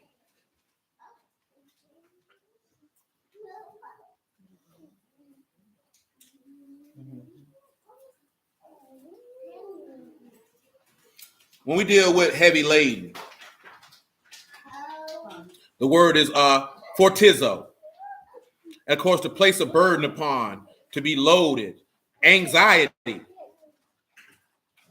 And then metaphorically, to load one with the burden of rights or unwarranted precepts. What do you think that means with rights or unwarranted precepts? What do you think that could be referring to? Something came to my mind for that. May not come to yours. And that's okay. But what do you think this means when it says loaded with rights? Y'all know what rights are, right? Not rights like R-I-G-H-T rights, like civil rights, not those type of rights. R-I-T-E-S rights. Ceremonial rights. Does that make it clear for you? Understand what I'm talking about? Oh, so do you know? Because you got your brandy hat on. I thought you might know. No, not traditions of men. That's what Sean said. Not now. To the rights and what? Rights and unwarranted precepts. Y'all know what a precept mean, right? Michael, you know what a precept mean? I'm asking you a serious question here. It means a command. You talking about, no, that's in the text. I'm about to, you got a knife on you? It's gonna gut me a nigga today. Bows in or bows out? Never seen Silence of the Lambs, I see. Unfortunate. No, it wasn't. Not the second one. You were good and alive. You may not have been alive for the first one, but definitely alive for the second. You know about Silence of the Lambs? Your friend know, but you don't know. Type of friend are you? It's a very vile movie, to say the least. This nigga cut a nigga head open and fed him his brain. It's hilarious. It's a psych thriller with a serial killer. You look like you like serial killers. It was a psychological thriller with a serial killer.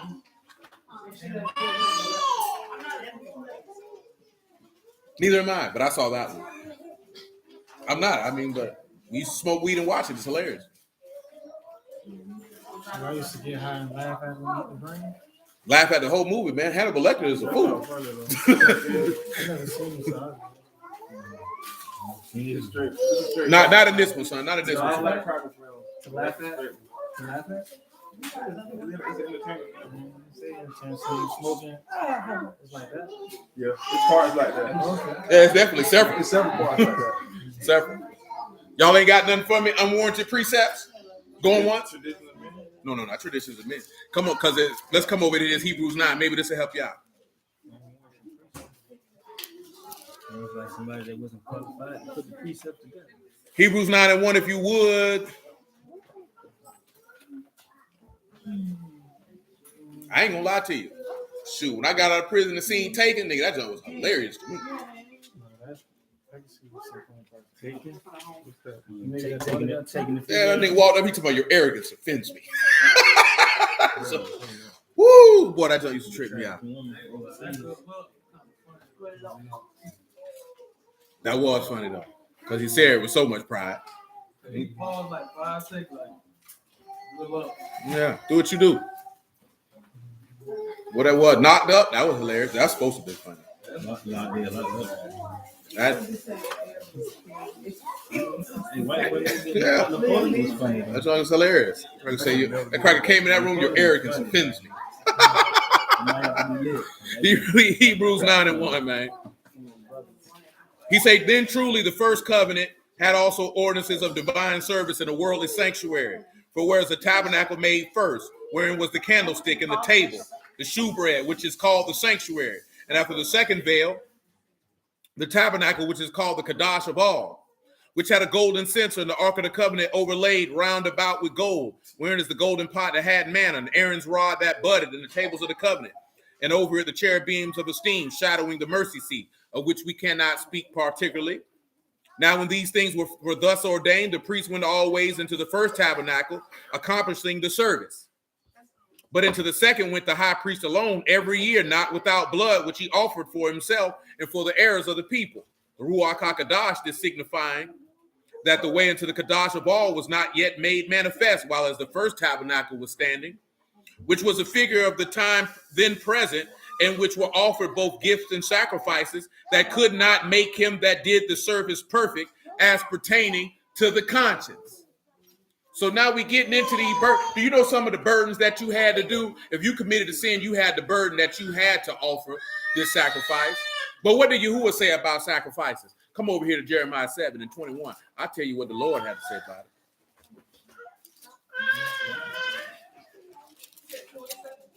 Jeremiah 7:21.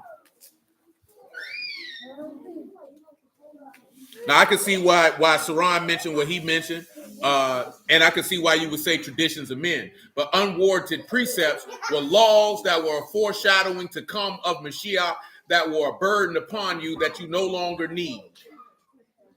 I think Paul made that statement in the book of Acts, of that you were the things that in the law of Moses which you couldn't perform were removed from off of you. Also, we can also read in the Acts where he say, I won't place upon you no other burden.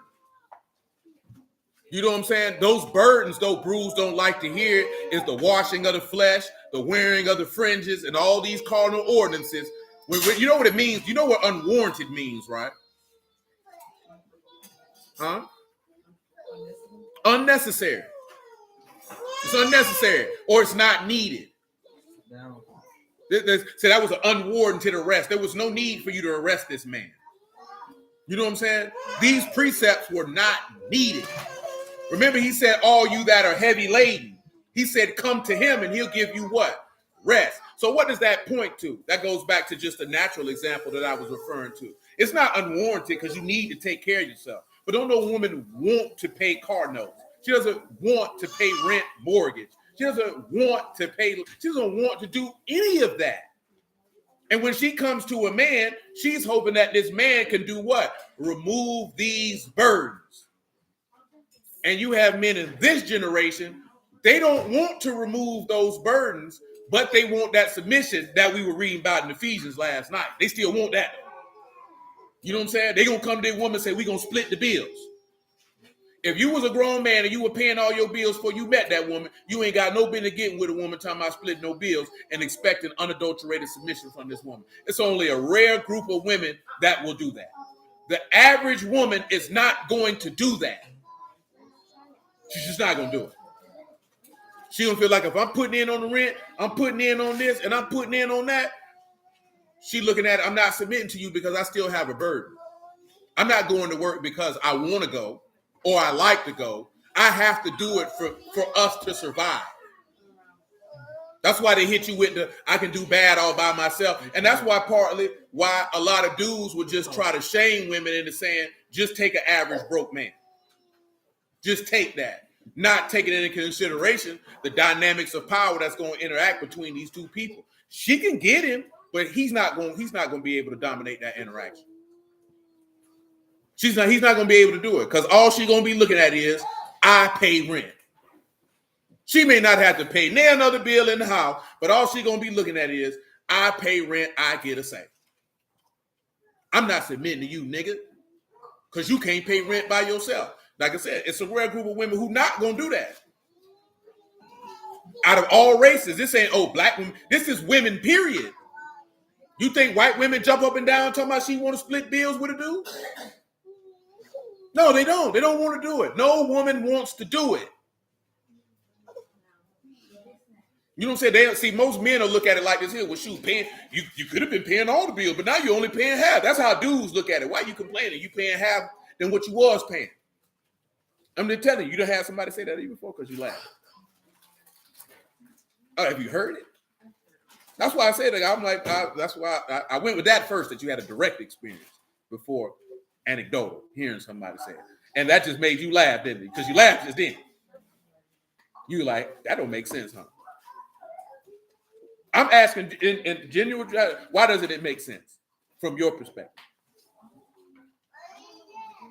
I agree with you when you were saying, like, if you're already paying the bills, then why would you ask a woman to split half?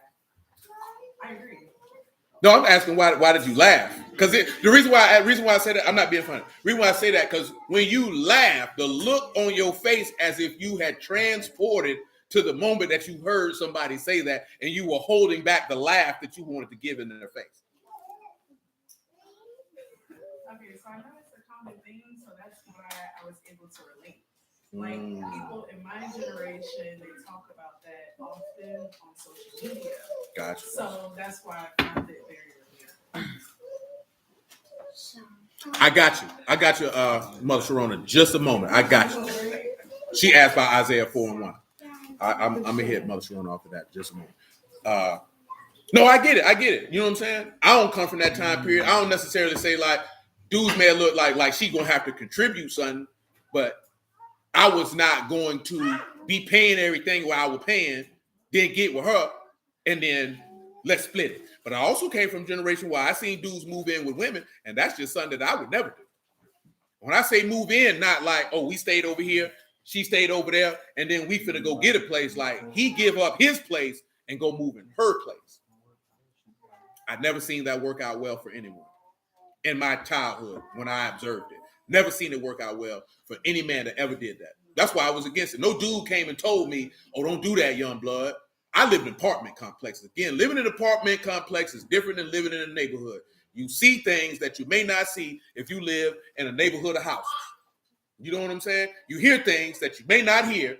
You know what I'm saying? Living in an apartment complex. I heard a lot of arguments and niggas getting put out. It's my house, nigga, get out. You know what I'm saying? Like, straight up. Like in this neighborhood right here, if a nigga was living with his old lady around here and she put him out, we ain't hearing that. But if it's a nigga on top of you, underneath you, to the left, to the right, them walls thin. You're a young boy, you hearing bed squeak, you don't know what that is. You hearing neighbors get beat up. You hearing children getting whooped. You know what I'm talking about? You hearing all type of stuff. Oh, I know what projects you come from. Oh, yeah. I don't come from projects, but I have stayed in projects. So what projects you from? You came out of projects to go to the store. What projects you from? Just for a few months with like a friend. Man, you ain't got to be ashamed if you from the projects, my nigga. I'm not from the projects, but What projects you from? projects. I mean, okay, so I was projects in Brooklyn. What's their name? Oh, CBU housing. Oh, so you ain't from a known project. You just from a project from around the corner. Oh, that nigga said you was from Brownsville. I lived in Brownsville. That was pretty rough. Yeah. Oh, I know it was. But I was born in Bed-Stuy, and that was rough as well. So. Nigga, you ain't no Bed-Stuy. I am from Bed-Stuy. What you want to see, a birth certificate? Nigga, you ain't got no Bed-Stuy in you. Nigga, you ain't no fighter. I'm not fighting. I'm just busting your balls.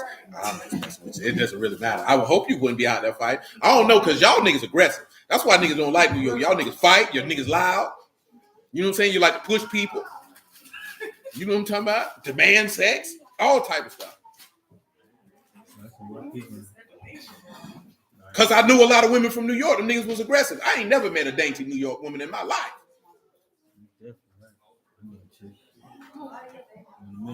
Nigga say, I was just gonna hit her and say, hold up, nigga. Don't you disrespect me, nigga. Right, exactly. I get it to you. Most women I knew from New York, them niggas aggressive. Yeah, most women I knew from New York were aggressive. You understand me? Jeremiah 7:21. Jessica said it's like you live in the same apartment knowing everybody's business. Uh-oh, now little Muffin and Ruth walking, now they all finna hang out, huh? The Muffin said, I got somebody I can see at eye level. Jeremiah 7:21. Thus saith Yahuah of hosts, Elohim of Yasharal, put your burnt offerings under your sacrifices and eat flesh. For I spake not unto your fathers, nor commanded them in the day that I brought them out of the land of Mizraim, concerning burnt offerings or sacrifices. But this thing commanded I them, saying, obey my voice, and I will be your Elohim, and you shall be my people, and walk you in all my ways that I've commanded you, that it might be well unto you. So that's the thing. A lot of things that Bruce be going in at, that man never asked for any of that. He wanted you to do what? Obey.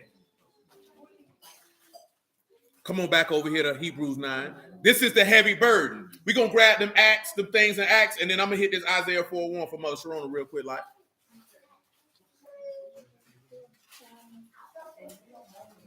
pick it back up at Hebrews 9:8. K.A., chill out, man. I know you feel like you locked up and he won't let you out. He hit you off with that good milk. Now you're satisfied. My man. You over there crying, bud? Oh, you want your mommy? Oh, I don't know what to tell you about that, baby. I'm sorry.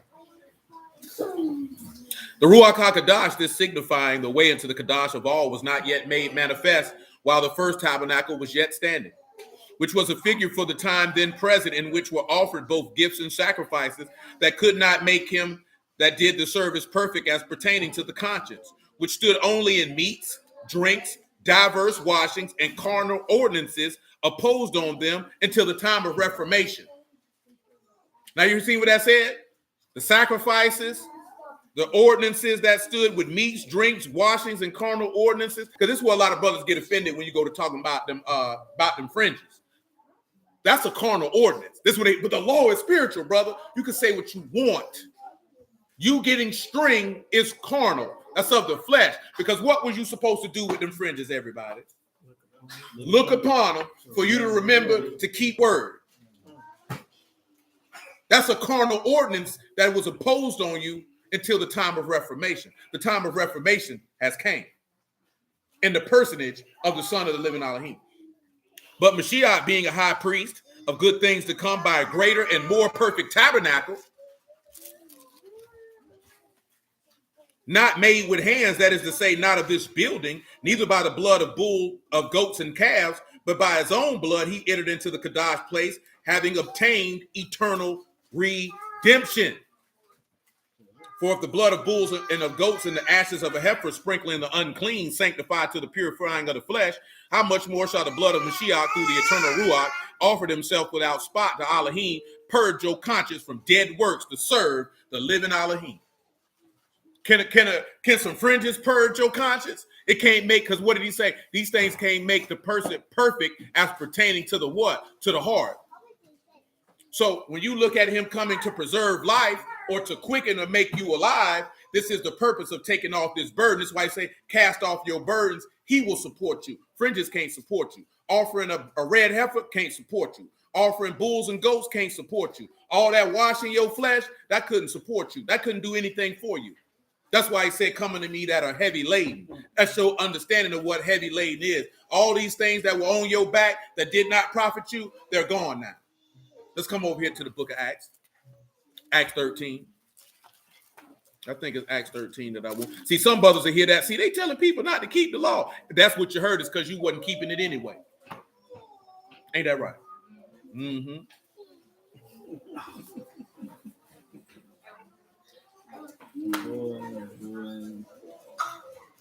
Let me make sure I'm in my right. There we go. There we go. Acts chapter 13, right?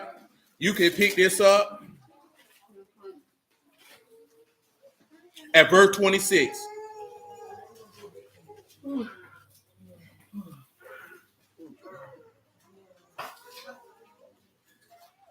Men and brethren, sons of the stock of Abraham, whosoever among you fear Elohim, to you is this word of salvation sent.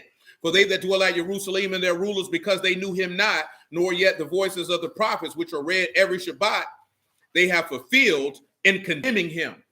They put the condemning him in there. It just say they fulfilled it. And you know how they fulfilled it? Because they killed him.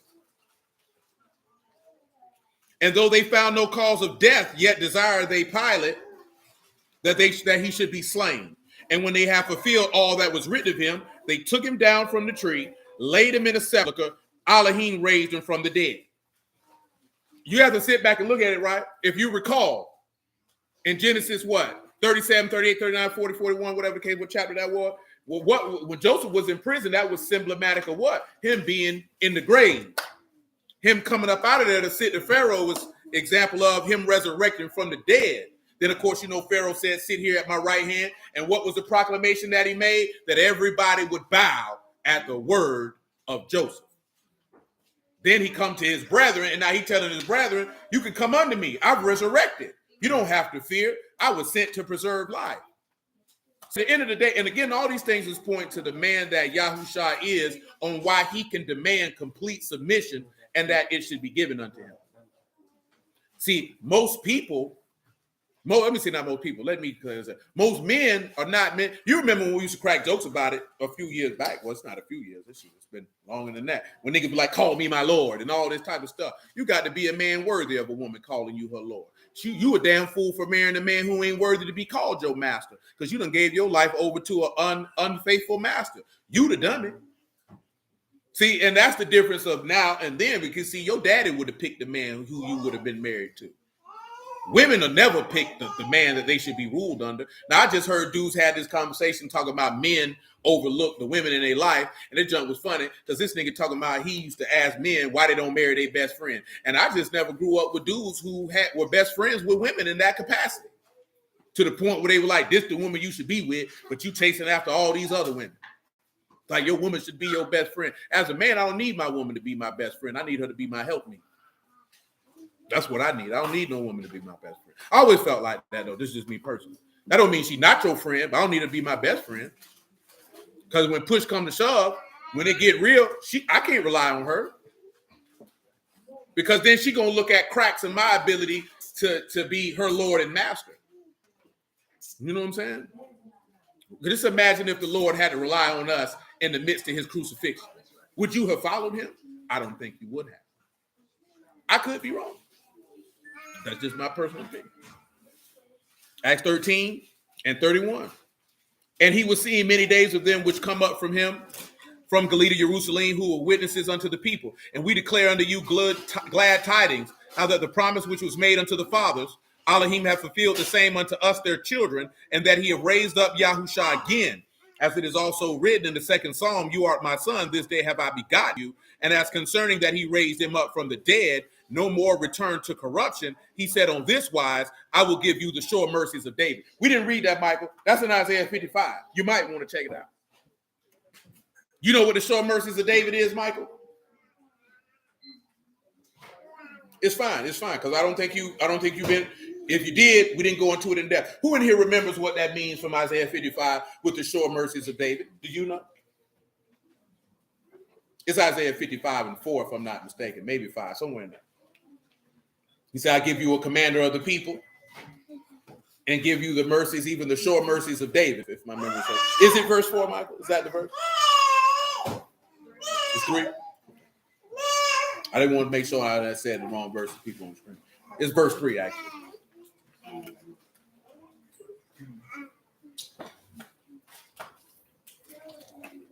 Shayla, you remember why he said that?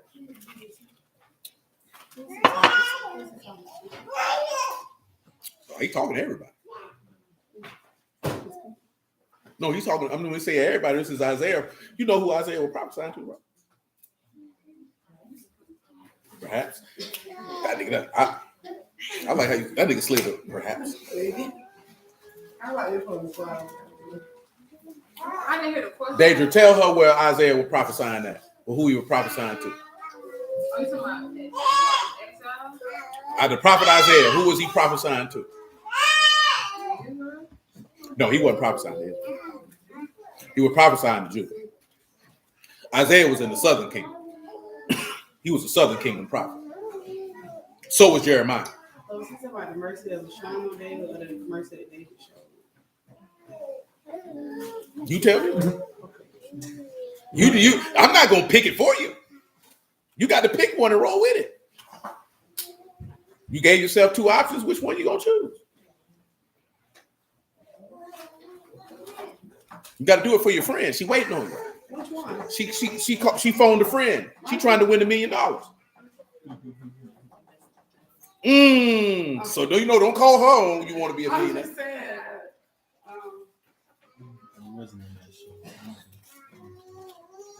You don't remember? Y'all don't remember what that means when he said he showed you the sure mercies of David?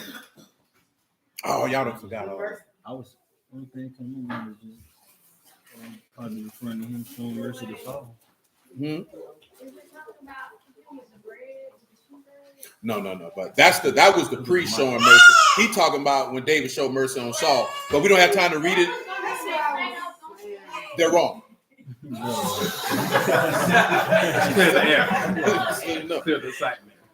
The answer is this. Uriah the Hittite. What happened? That's what I was thinking about. But you didn't. You wavered. You waffled. When you said the mercy he showed, that's what I was thinking. He was foul.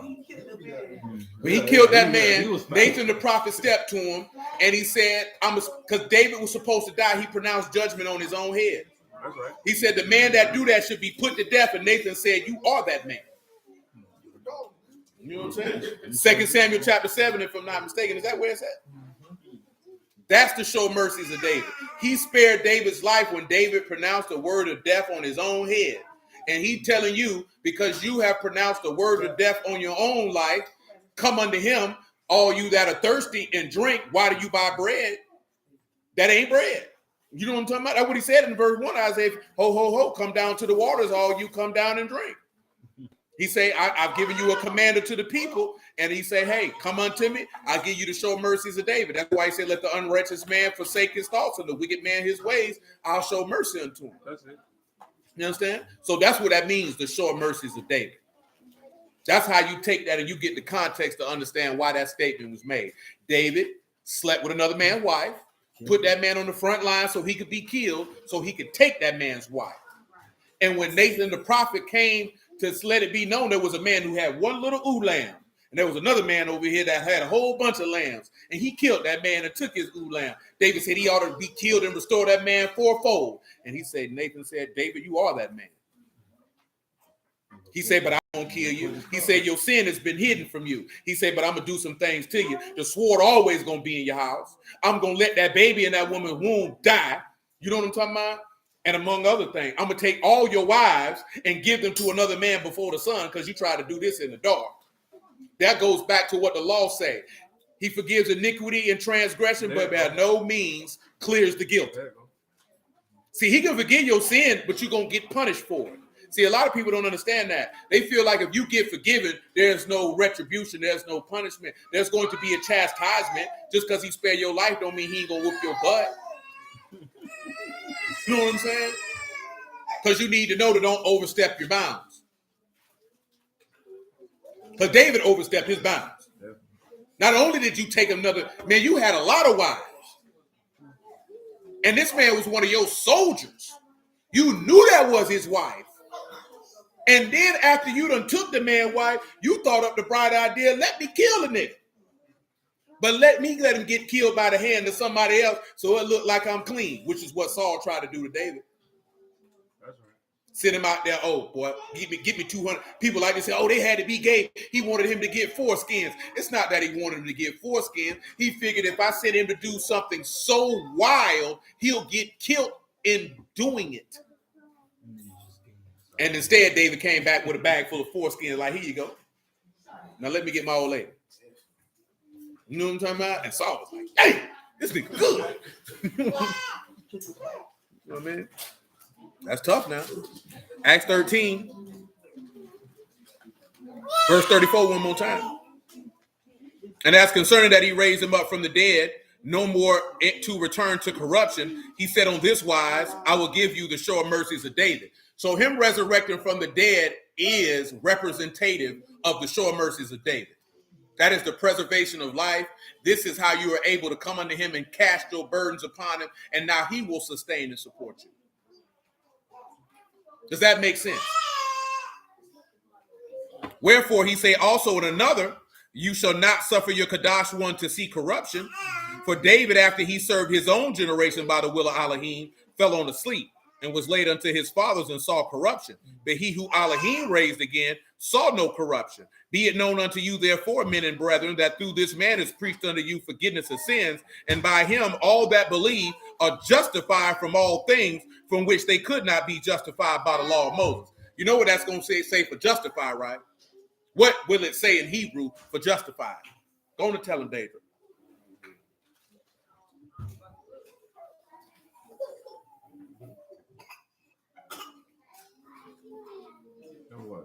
Reconcile? No, it wouldn't be reconciled. I'm going to give you the Greek definition if it don't get away.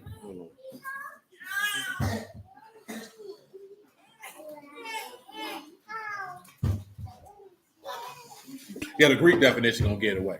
It should be Zadok. And the Greek word here is diakio, to render righteous. To show and exhibit one to be righteous. To declare or to pronounce to be just or righteous. So that means there's things in the law of Moses that won't make a man righteous. And what is those things? You can't be righteous from the blood of bulls and goats. Diverse washings can't make you righteous. Carnal ordinances, fringes cannot make you righteous because it's not evidence that you believe in Elohim. I know we don't like to hear it, but it's evidence. If that's not evidence that you can wear fringes and not believe. You can have your fringes on and not believe. Because we all know many a brew that wear fringes and is evil as the day is long. You know what I'm talking about? So that's not evidence. And that's a burden on you, because he said every man who has to keep the law is a debtor to keep the whole law. That's what the law say. That means you got to keep everything in it. So when dudes hit you with that, that means when we say everything in it, that means you got to do all. Blood got to be on the doorpost. You know what I'm talking about? You got to build the tabernacle on tabernacles. You got to make the sacrifices. There's got to be an eat. We don't care nothing about ain't no temple, ain't no high priest. Don't care about none of that. You got to keep all of it. You got to keep all of it. But with Mashiach, you free from all of those things, and all you got to do is obey the man's voice, which is to love Elohim with all your heart and soul, and your neighbor as yourself. That's pretty simple. That's pretty simple. Very, very simple. Now you've been made righteous, because if you do those things, clearly you believe in Yahuah, because you love Yahuah enough to allow him to support you. And of course, love works no ill to his neighbor. Yahuah ain't never worked ill to nobody. That was not without cause. Nobody has any evidence of Yahuah doing any ill to anyone for no reason whatsoever. You ain't gonna find it. It ain't there. Acts 15.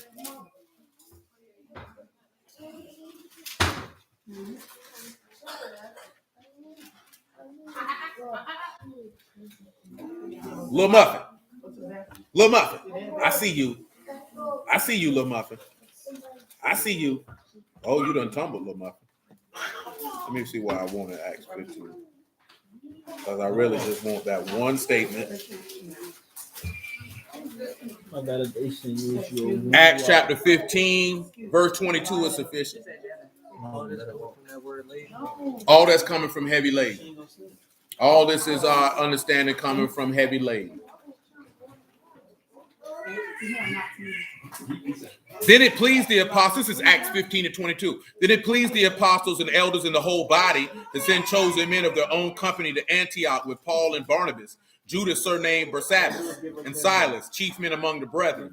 And they wrote by them after this manner: the apostles, elders, brethren, greeting unto the brethren, which are of the Gentiles in Antioch, Syria, and Cilicia.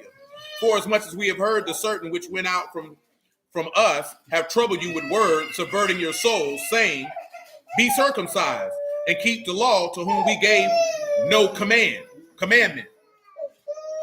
It seemed good unto us, being assembled with one accord, to send chosen men unto you with our beloved Barnabas and Paul, men that have hazarded their lives for the name of our Lord Yahushua HaMashiach. We have sent therefore Judas and Silas, who shall also tell you the same things by mouth. For it seemed good unto the Ruach HaKadosh and to us to lay upon you no greater burden than these necessary things, that you abstain from meats offered to idols, and from blood, and from things strangled, and from fornication, from which if you keep yourselves, you shall do well, fare you well. Say, we're not putting no greater burden on you. See, because again, they look, what they were trying to impart on these people were the elements of the law that had nothing to do with these people being saved, and had nothing to do with these people who once believed in nothing, who to believe in the living Elohim of all things. Remember, these are unwarranted precepts. It's for the Greek definition of heavy laden is. Let me get that burden here in this Acts.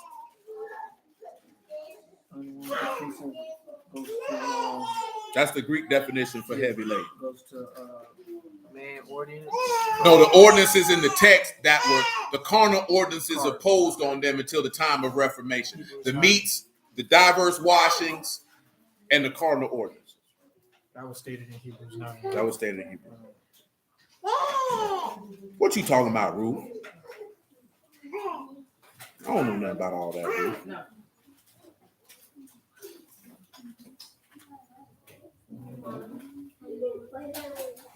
Burden in this particular passage is baros, that is heaviness, weight, burden, trouble, a load, an abundance, authority. That's what we get for that. But let's go over here to this Isaiah 4:1 one time for Mother Sharona, man. Knock this out real quick, like. She asked for some understanding on the matter. Let's give her some understanding on the matter. Because guess what? It's still relevant. So thank the Lord. It's still relevant. Hey, you Mean Gene, I need you to be quiet. Lil Muffin.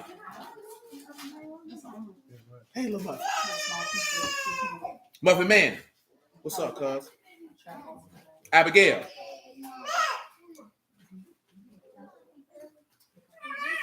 Isaiah 4:1, if you would, everyone.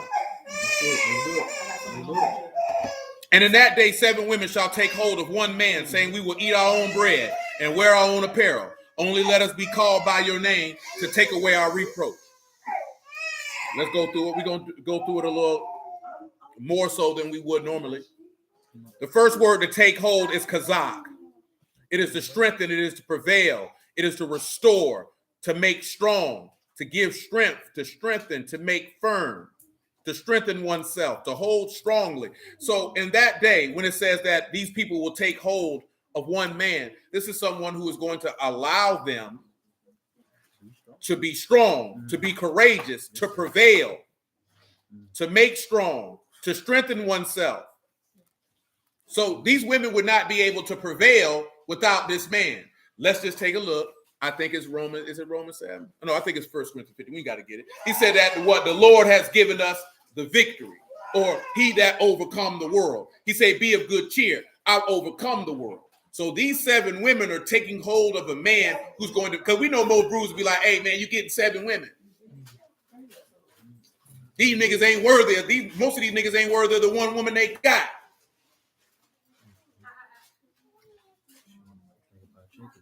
I see you, Muffin Man. I see you.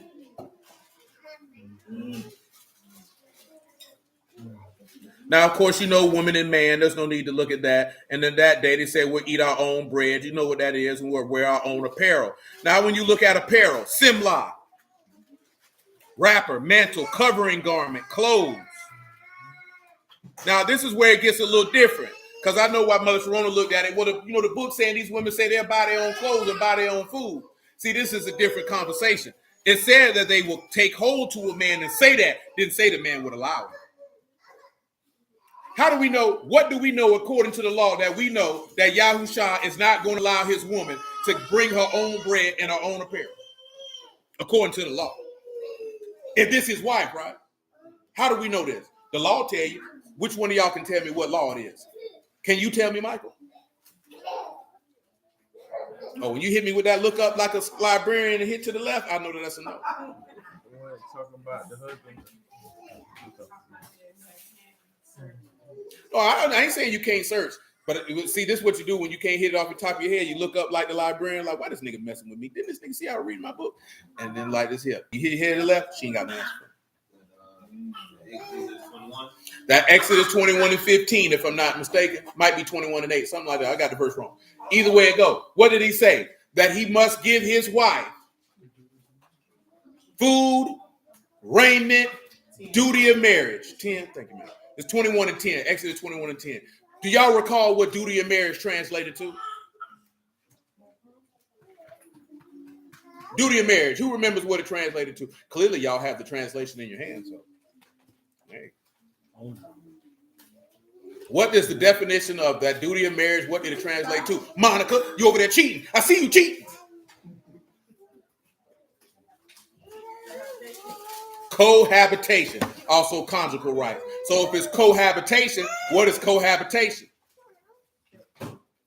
No. You dwell together. That's what cohabit means. Freaky nigga, you. I did say conjugal rights. I figured that's why you had to say that. And then cohabitation came after. But you opened yourself up to the joke, and I swung. But yes, conjugal rights or cohabitation. So he has to, as a man, remember, we talking about Iberine culture, the culture from heaven. Ain't no man got a wife and she supplying her own bread. No. You done dropped that baby? Hooters. You done dropped the baby. That ain't Ruth. That ain't Ruth. She tried to share your photographs like she love you to drop you on the floor. She ain't right. She dropped that baby. I seen it. So you calling me a lie? Now you gonna fight me too? Yeah, everybody can get it. Everybody can get it. So you had to look at that, right? 7 women coming to one man saying we got our own bread and apparel. Because according to the book, what type is the Lord giving you a garment? That's right. What the text say? You better come to him with your what on? Your wedding garment on.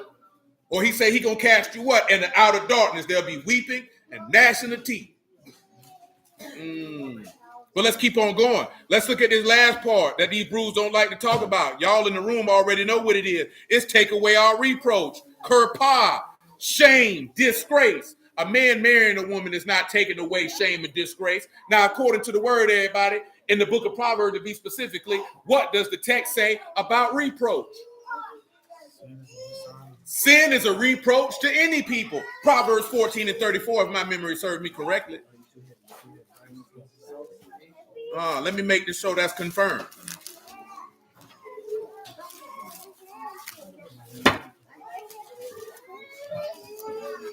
Proverbs 14 ain't in the book.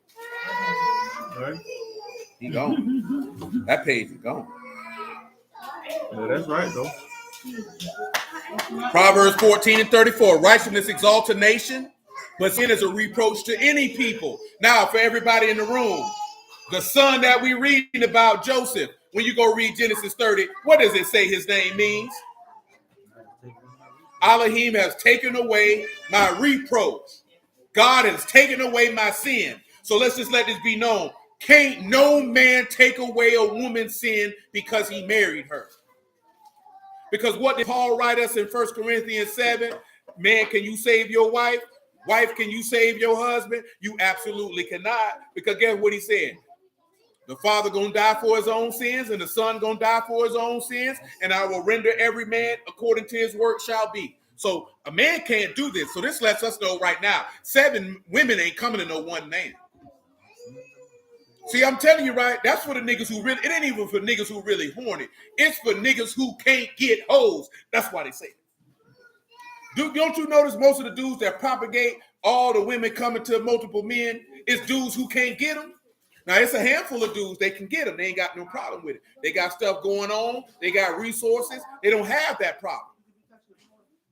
But a lot of dudes, they can't get no women, so they use the book and saying, see, why you want to go through all this here with your baby daddy, this, that, and the third, you could get impolite, because you trying to use external things to get this woman to get down with you versus the fact that she's seeing, shoot, I need to get down with him. That's when you know you ain't dealing with no man. If you have to throw stuff at a woman to convince her to kick it with you, you not that dude. So what? Like you have to say things to convince her. Look at my car.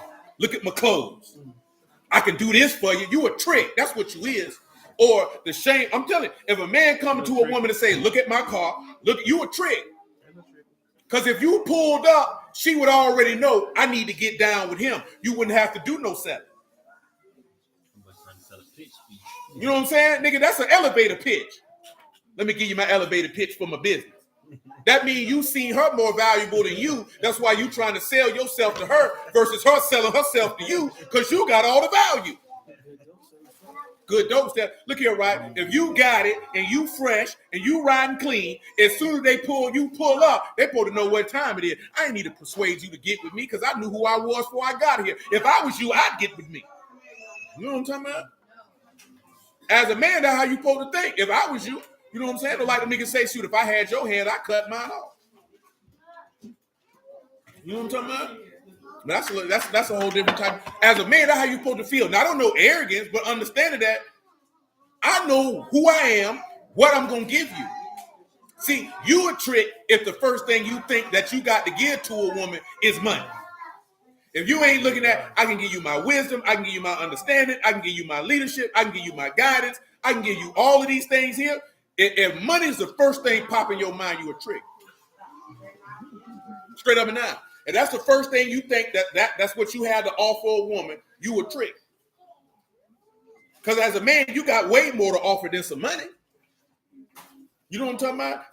Because if you got the thought of a man, as soon as you come through, she already knows she in the presence of one. So she trying to get down. You coming up, oh, see, you already got, when you got to come with, well, you already been with this many men. Y'all see what some of them dudes be talking about trying to get these girls to get down with being somebody's sister, wife, or this, that, and the third. If you got to sell it, you ain't that dude.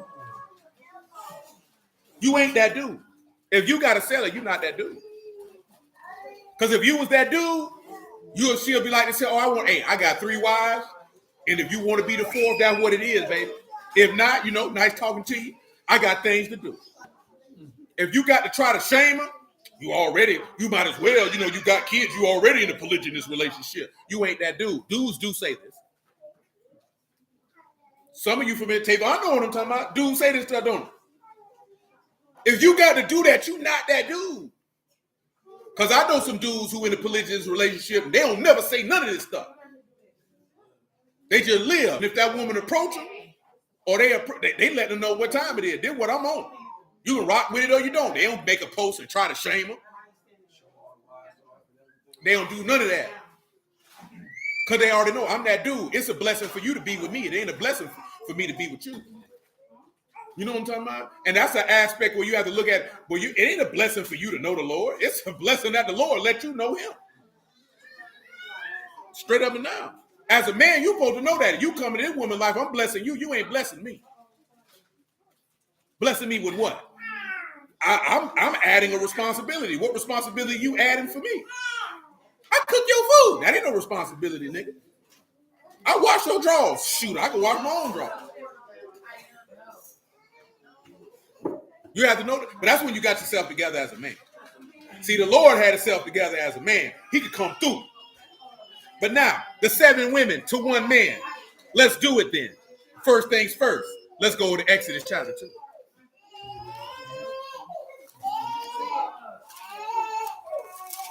I know it's hard. Dudes don't like to hear, but it is what it is. And guess what? That don't diminish a woman's value. But as a man, you supposed to know your value exceed hers. That's why she want to be with you. Don't no woman want to be with a man where her value is greater than his. That's not what she wants. How's she going to be more useful to you and she got to look for you to lead her? She don't want that. We still hold a Genesis 45, by the way. I know dudes don't like to hear that, but she don't want that. Exodus 2 and 11. That's just a part of being a man. You got to make yourself be something the way you can demand the type of interaction that you want. Did not Yahushua demand the interaction that he wanted? Why do you think he could do that?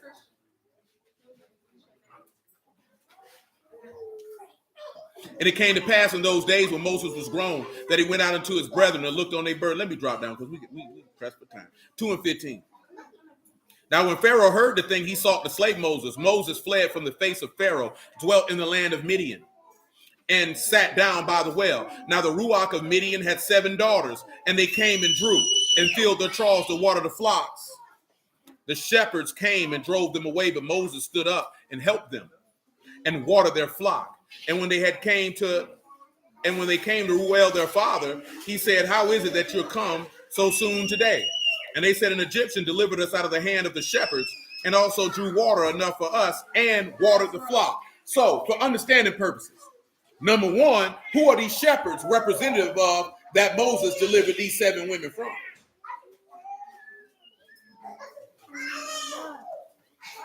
Who are these shepherds? Oh, I thought y'all were getting that pretty easy. That's it. Remember, right? He said all the shepherds that came before me, they were thieves and robbers. They didn't care nothing for the flock. So when he drew the water, how did he draw the water? In representation to the Lord. Huh? No. When he say drew the water, I mean he took the water out the ground.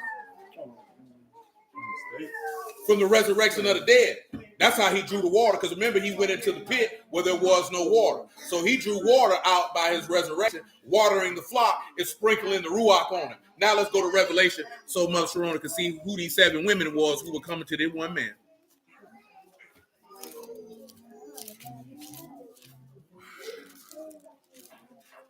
I pick it up in Revelation 1 and 1. We'll move around. And this is for those that you know that like to tell this is about somebody getting a whole bunch of women, and it's not.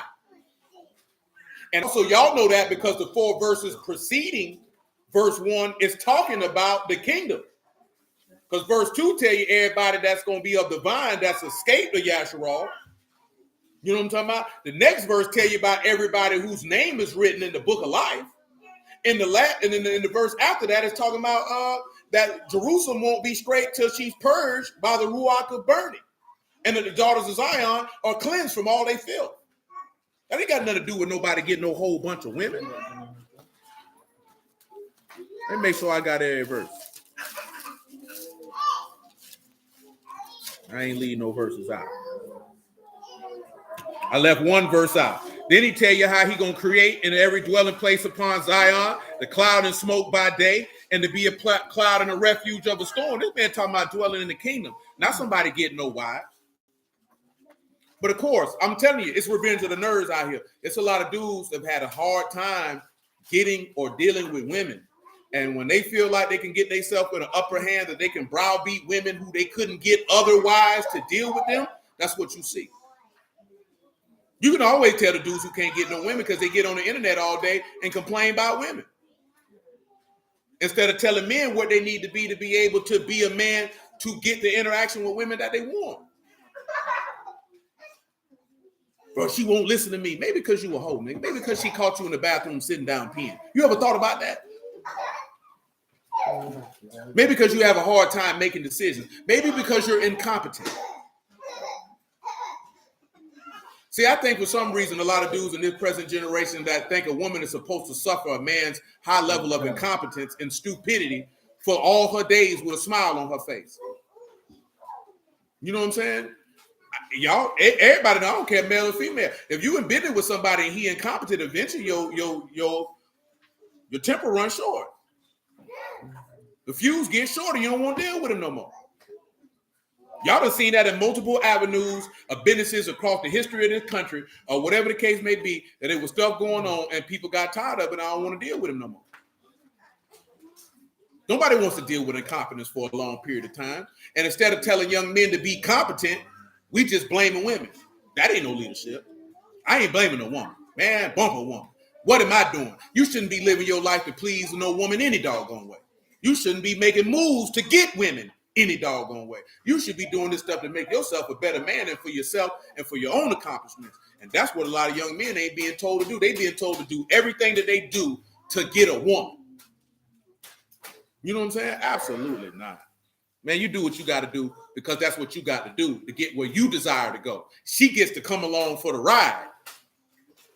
You shouldn't be doing it to prove to somebody that they should like you.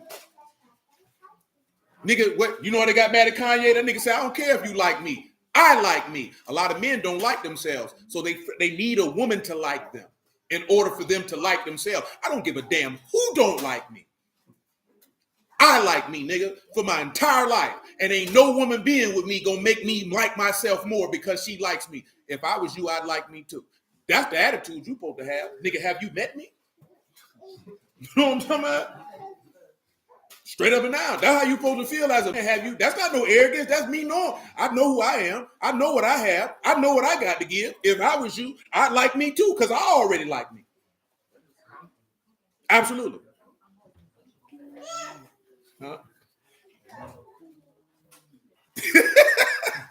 You know what I'm saying?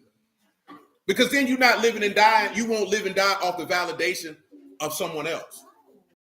You know what I'm saying? And that's what a lot of our young men doing. They living and dying off the validation if a woman likes them or not. You live your whole life trying to convince her. Then when she leave you, you upset. I thought you liked me. Now you don't, because you didn't like yourself. Nigga, I like me, nigga. You know what I'm saying? Straight up and down. That's why they don't like Kanye. That nigga Eric. See, right now, a lot of stuff he doing, that's why they messing with him, because they're like, nigga, you bugging out about this hoe. He saying he doing it for the kids. But you can't get on no song and talking about God kept me alive in the crash so I could beat a nigga up. Nigga, you simping. Nigga, leave that hoe. She's a whore. Nobody tell you put all them children in that whore. That's my whole. At the end of the day, she hooked him because he had kids with her. She might have did, but at the end of the day, though, he ain't acting no different than you see niggas act all the time. He got kids from him. And then once a dude get kids from a woman, he like this here. Shoot, that's my hoe. And they like, that's my hoe too. That's how you acting. That when Future come out. Shit. You can't trust no woman who let herself get bang-a-lang on tape and put it out for the world to buy. That ain't no woman you married.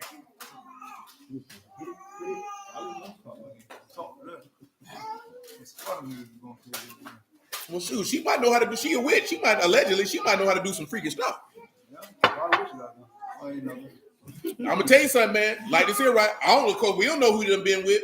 But one thing I done seen in my lifetime: let a nigga run across a girl who a little freakier than he ever been with. Boy, that nigga going crazy. You know what I'm talking about?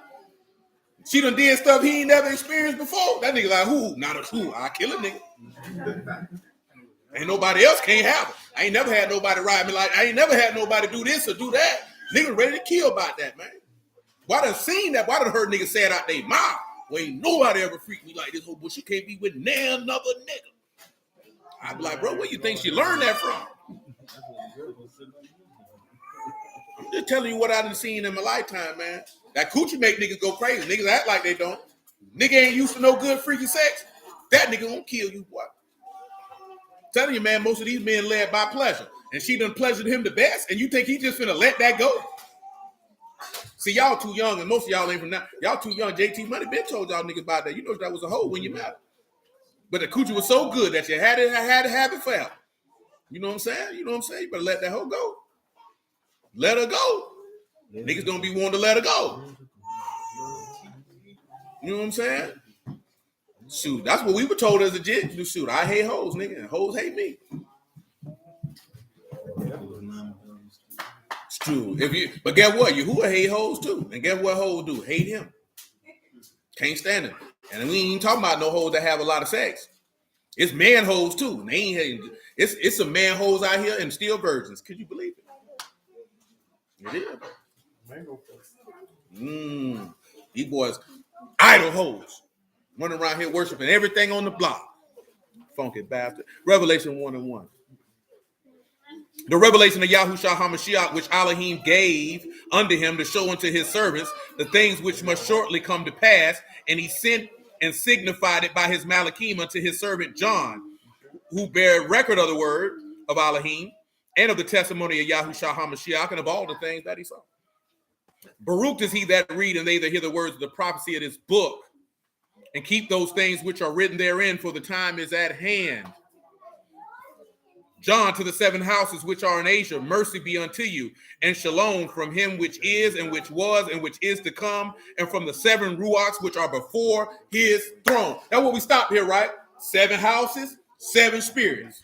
You understand? You had them 7 daughters, a representative of them 7 houses. Those 7 women coming to that one man is representative of them 7 houses, because he gonna give them bread, i.e. his flesh, i.e. his word, and he gonna give them apparel, i.e. his garment, the Ruach HaKodesh, which is the fine linen, which is the righteousness of the saints, because now you're justified by the things that you couldn't be justified by the law of Moses, because they were coming under him they were heavy laden, and they were coming under him, so they might come up under his yoke or his authority, because he would be the one to take away their reproach, because he will preserve their life, because he will make them alive, because he forgave their sins, because they believed, and he gave them the spirit. Very well, let's continue. Let's pick up at the verse house. Let's look at the message to Ephesians. Chapter 2 and verse 1. Unto the Malachim of the house of the Ephesians write, these things saith he that hold the 7 stars in his right hand, and that walk in the midst of the 7 golden candlesticks. I know your works and your labor and your patience, and how you cannot bear them which are evil, and have tried them which say they are apostles and are not, and have found them to be liars.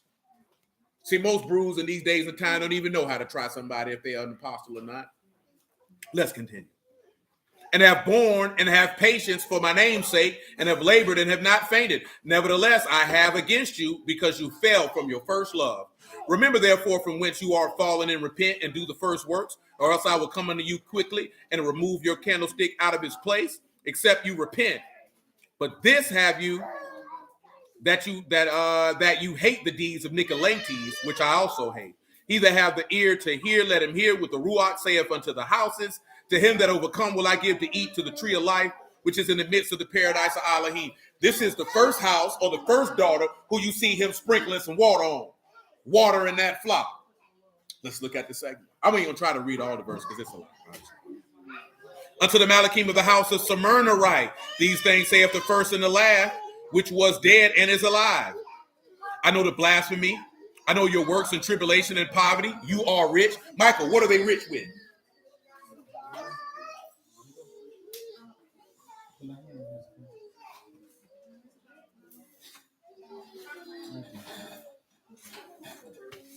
Wait, do you? Not sure. Monica, what are they rich with? Bring it to me. What? Civic, what are they rich with? Monica, she ain't ready. Oh, you don't know neither? Tavon, what they rich with?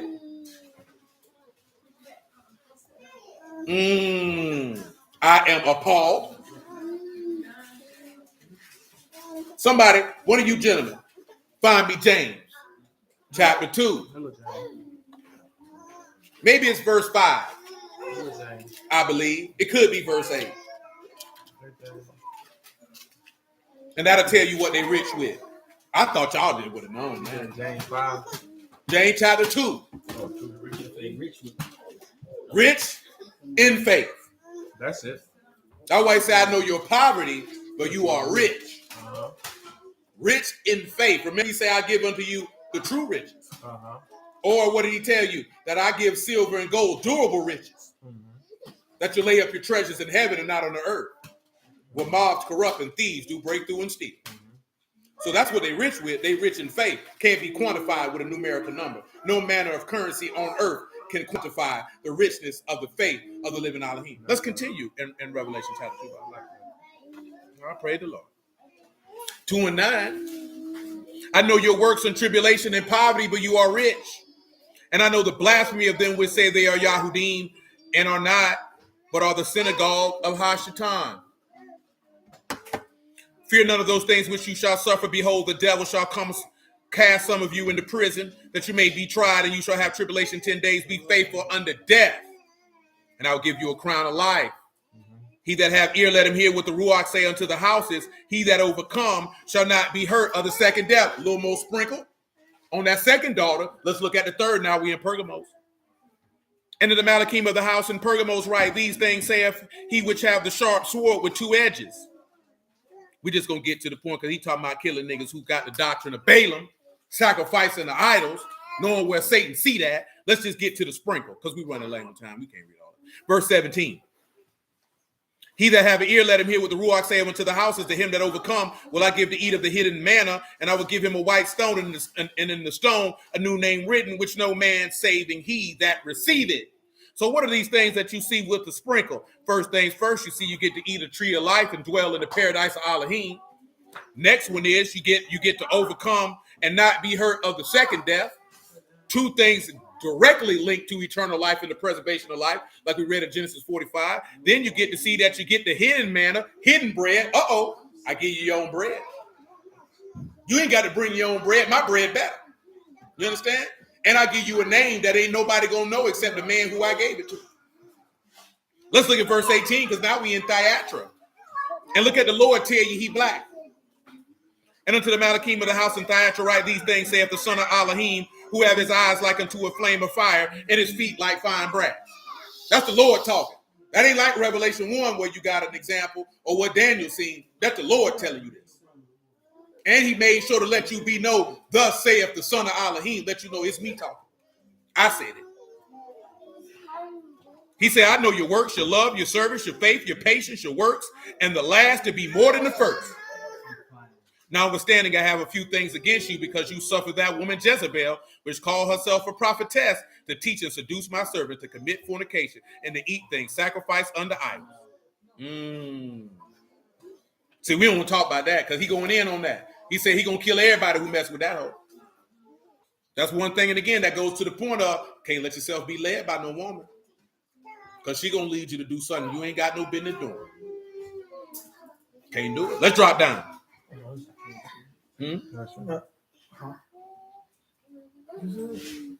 Well, no, I was saying with that one, I was just looking at it. He's just giving them warning before destruction with that one. Yeah, he let it know, I'm going to kill all y'all. You keep fooling with him. That's what he did in all of them. It's only one house that he did not give repentance to, and that's Philadelphia. He didn't give a remark of, it's something y'all doing, y'all need to tighten up. Philadelphia is the only one. 25, Revelation 2 and 25. But that which you have, hold fast till I come.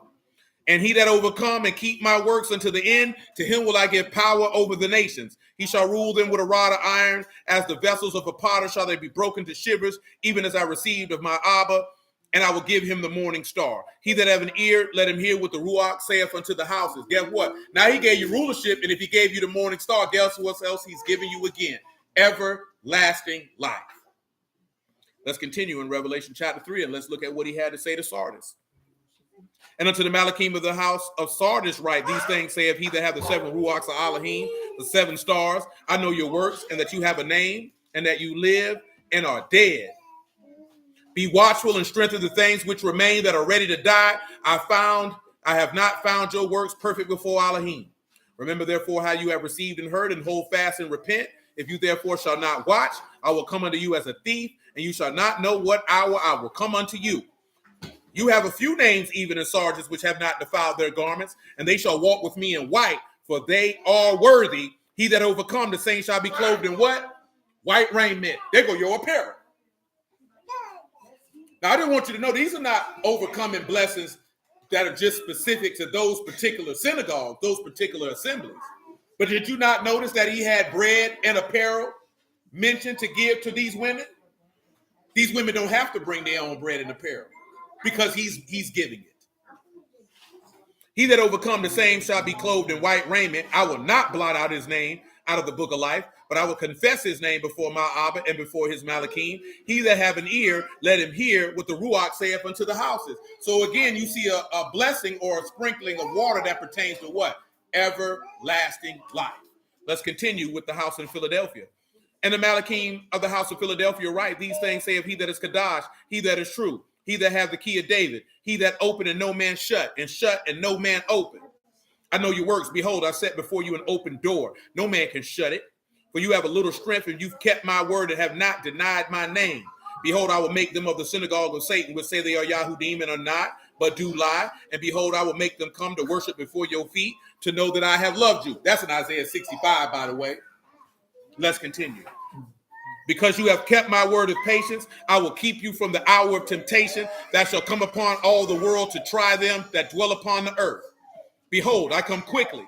Hold fast that which you have, that no man take your crown. Him that overcome will I make a pillar in the temple of my Elohim. He shall go no more out. I will write upon him the name of my Elohim, and the name of the city of my Elohim, which is New Jerusalem, which come down out of Shamahim from Elohim, and I will write upon him my new name. He that have an ear, let him hear what the Ruach saith unto the synagogues. What has he promised you here? A kingdom, a house to dwell, a place of rest. Come unto me, all you that are heavy laden, and I will give you rest. Now, let's look at Laodicea, the last house. And maybe one day we'll sit down, y'all willing, and look at the specific things that he was talking about that these people were doing. And then you could be able to identify which house are you in. Are you in Smyrna? Are you in Laodicea? Maybe you're in Philadelphia. Maybe you're in Pergamos. Does that make sense of what I'm getting at? Because he said, hey, some of you ain't strengthening things that are ready to die. You might be in Pergamos. Somebody else could be in Philadelphia. You know what I'm talking about? Might be in Laodicea. Verse 14. And unto the Malachim of the house of Laodiceans write, these things saith the Amen, the faithful and true witness, the beginning of the creation of Elohim. Now just pause for a moment. See, one thing that I like what he did when he addressed all them is he was talking his talk. You know what I'm talking about? And let it be known. Yeah, it's a real one in the building. Please let it be known. It is the true and faithful witness. I am the beginning of the creation of Elohim. I am the son of Elohim. I am him that have the 7 ruachs and the 7 stars. Just let it be known. This is me. This is your king addressing you. He said, I know your works, that you're hot, that you're neither cold nor hot. I would you were cold or hot. So because you are lukewarm and neither cold nor hot, I will spit you out of my mouth. because you say I'm rich and increased with goods and have need of nothing, and know not that you are wretched, miserable, poor, blind, and naked. I counsel you to buy me gold tried in the fire, that you may be rich, and white raiment, that you may be clothed, that the shame of your nakedness do not appear, and anoint your eyes with eye salve, that you may see. And then another point. What's good of you bringing your own apparel? Pause. Let's look at it this way. Who brought their own apparel? I can't say too much, I'll give it away. Who brought their own apparel? Reference to wives or in general? Just in general. Because they said in that Isaiah 4:1, right, the women say we'll bring our own bread and our own apparel, right? He's saying Adam brought his own apparel. And what did Yahuah have to do? Yeah, to make skins for him. He had to make an apparel for him. I don't want your apparel, because your apparel is your own. Remember, we talking about our righteousness as his filthy rags, and we had to sit back and he went back and he made him the little fig leaf. No, that's your apparel. That's what dudes get the game twisted at. That's why they can't see it. We bring our own bread and our own apparel. I don't want your words nor your garments. I'm going to give you my word and my garments, because now I can cover up your nakedness. See, even though Adam and them had covered themselves with their own garment, their nakedness still appeared. That's what he said, though. His nakedness still appeared. That's what he said, man. His nakedness still But appeared. they covered themselves and he still put them on some clothes. And he still put them on some clothes. That's any garments. He still put them on some clothes. Y'all remember when we looked at that Hebrew, what it meant? Still put them on a nice linen outfit. Righteousness of the saints. Oh, let the words speak. Let Yahuah be esteemed. Now, we just doing this, and I'm glad we did it, because it's still in line with what we're talking about. Pray be to Yahuah, because we're doing that for Mother Serona, because she asked this here. But this is for people who going to see it later. That's on deeper than, 7 women going to one man. Get your nerd behind up out of here, boy. See, a lot of dudes will be like, he can't handle 7 women and think sexually. A lot of men can't handle 7 women because they don't have the patience, the skill, and the dexterity to deal with that many different personalities and the differences in multiple different women. You know what I'm talking about? To be able to get the best out of that woman, to get her to do what you want her to do. Because, see, that's the difference. When you got a woman, you have to figure out what is the way that I can interact with her to get the best out of her to benefit me. When you pay attention to how Yahuah operated, he didn't deal with everybody the same to get them to do what he needed them to do to further his will. You know what I'm talking about? And you have to pay attention to that. Did he deal with Jeremiah the same way he dealt with Isaiah? Did he deal with Isaiah the same way he dealt with Ezekiel? Did he deal with Ezekiel the same way that he did with prophets aforetime, or with Samuel, or whomever? No. But he still needed to deal with these men to get the best out of them to do what I need you to do. And that's how you have to approach it. You can't be sitting there getting frustrated. That means whatever. If you're getting frustrated because you're not getting the best out of her, it's because you're not tapping into what will draw the best out of her. So that means the approach you're taking isn't the best approach for that woman. So you have to figure out the best approach for that woman to get the best out of her to benefit you and what you're trying to get her to do to be able to further your will. A lot of dudes don't know that. They don't really understand that. But if you've been in sports, you know that you can't coach everybody the same. You know what I'm saying? You got to coach people a certain way to get the best out of them. We end up getting in women, and then all of a sudden we think it's one size fit all because you're getting frustrated when really I just need you to get the job done. I need to figure out how I can tap into you to get the job done. And it's only with our women that we forget that, because if you put a man in any other arena, he going to tap into that. I know what to do to push his buttons to get him to do what I need him to do. I know what to do to get him to do what I need him to do so that he can excel and get the job done, and then let him know I appreciate what you're doing so he can keep coming on the job so we can keep on winning. You got to do your wife the same way. Ain't no different. It really ain't never no need. You can get frustrated for the most part. It ain't really never no need to get frustrated with no woman, man. You know what I'm saying? Just let it be known. You're not doing what I asked you to do and what I need you to do. And this is unacceptable. Now you can clean that up, or we can sit down with some film study and I can show you how you can clean it up. You know what I'm talking about? I just teach you to clean it up. You know what I'm talking about? Because we trying to win, baby. And if you ain't trying to win, I can put you on the waiver wire. Because that's have to be your approach. It's your life. She's coming into your life. She's going to benefit from being on your roster. This is something the chick told me when I was a jit, man. You got to make sure she on your team. That means she got to be dedicated to you winning. That means she want to see you win. What good is it to deal with a woman who don't want to see you win? And you ain't trying to see me win by cooking me no damn meals. That's not contributing to me winning. Dudes done been messing with women who didn't want to see him win, boy. It's a sad state of affairs, if you've ever seen it. I have. I was sad. You know what I did? I smoked weed and mourned for him. That's what I did at the time. You know what I'm saying? I mourned for him. Because it's unfortunate. But when you got a woman who want to see you win, that means she's going to be dedicated to accomplishing whatever you need her to accomplish, because she knows if you win, it benefits her. See, if you lose, then she loses. You don't want a woman who don't care if you win or not, because that means she don't care if she wins. And then that's a weirdo. Verse 18, Revelation 3. And I counsel you to buy me gold tried in the fire, that you may be rich, white raiment, that you may be clothed, that your shame of your nakedness do not appear, and anoint your eyes with eye salve, that you may see. As many as I love, I rebuke and chasten. Be zealous, therefore, and repent. And behold, I stand at the door and knock. And if any man hear my voice and open the door, I will come to him and will sup with him, and he with me. To him that overcome will I grant to sit with me in my throne, even as I also overcame and sat down with my Abba in his throne. He that have an ear, let him hear what the Ruach saith unto the houses. So guess what he did? Last thing he gave you, kingship. Because then he say, by his blood, now you are what? Kings and priests. And this is how Moses watered the flock of these 7 daughters, if you understand what I'm talking about. But hallelujah for Yahushua, because we running a little long. Mother Serona, let me know if you understood all of that, or if there's anything I need to add to it, because if so, I can just call your phone. I can just hit you up. I bless y'all at the house of Elohim in the name of Yahushua. I appreciate y'all time this evening. Let me know if y'all understood all that, because I know we dropped a lot in a short period of time on the stream. I need to make sure all y'all understood all that. You understood all that, Michael? Oh, you did? Oh, that's a genuine question. What do you not understand? I mean, you can speak freely. I'm not being funny. Oh, cool. Praise Yahuah indeed. Hold on a second. I appreciate y'all. I bless y'all at the house of Elohim in the name of Yahushua. Oh, praise the Lord. Praise the Lord. And Yahuah willing, we pick it up on Wednesday. Yes, sir. I definitely need to tighten up to get these doggone dates out, too. I got to sit down and do that. But I'm glad y'all understood everything. Everything was clear and good. Hey, Abby. And Yahuah willing, we'll keep on down this road. You could go through Genesis 45 because we ain't get back to it.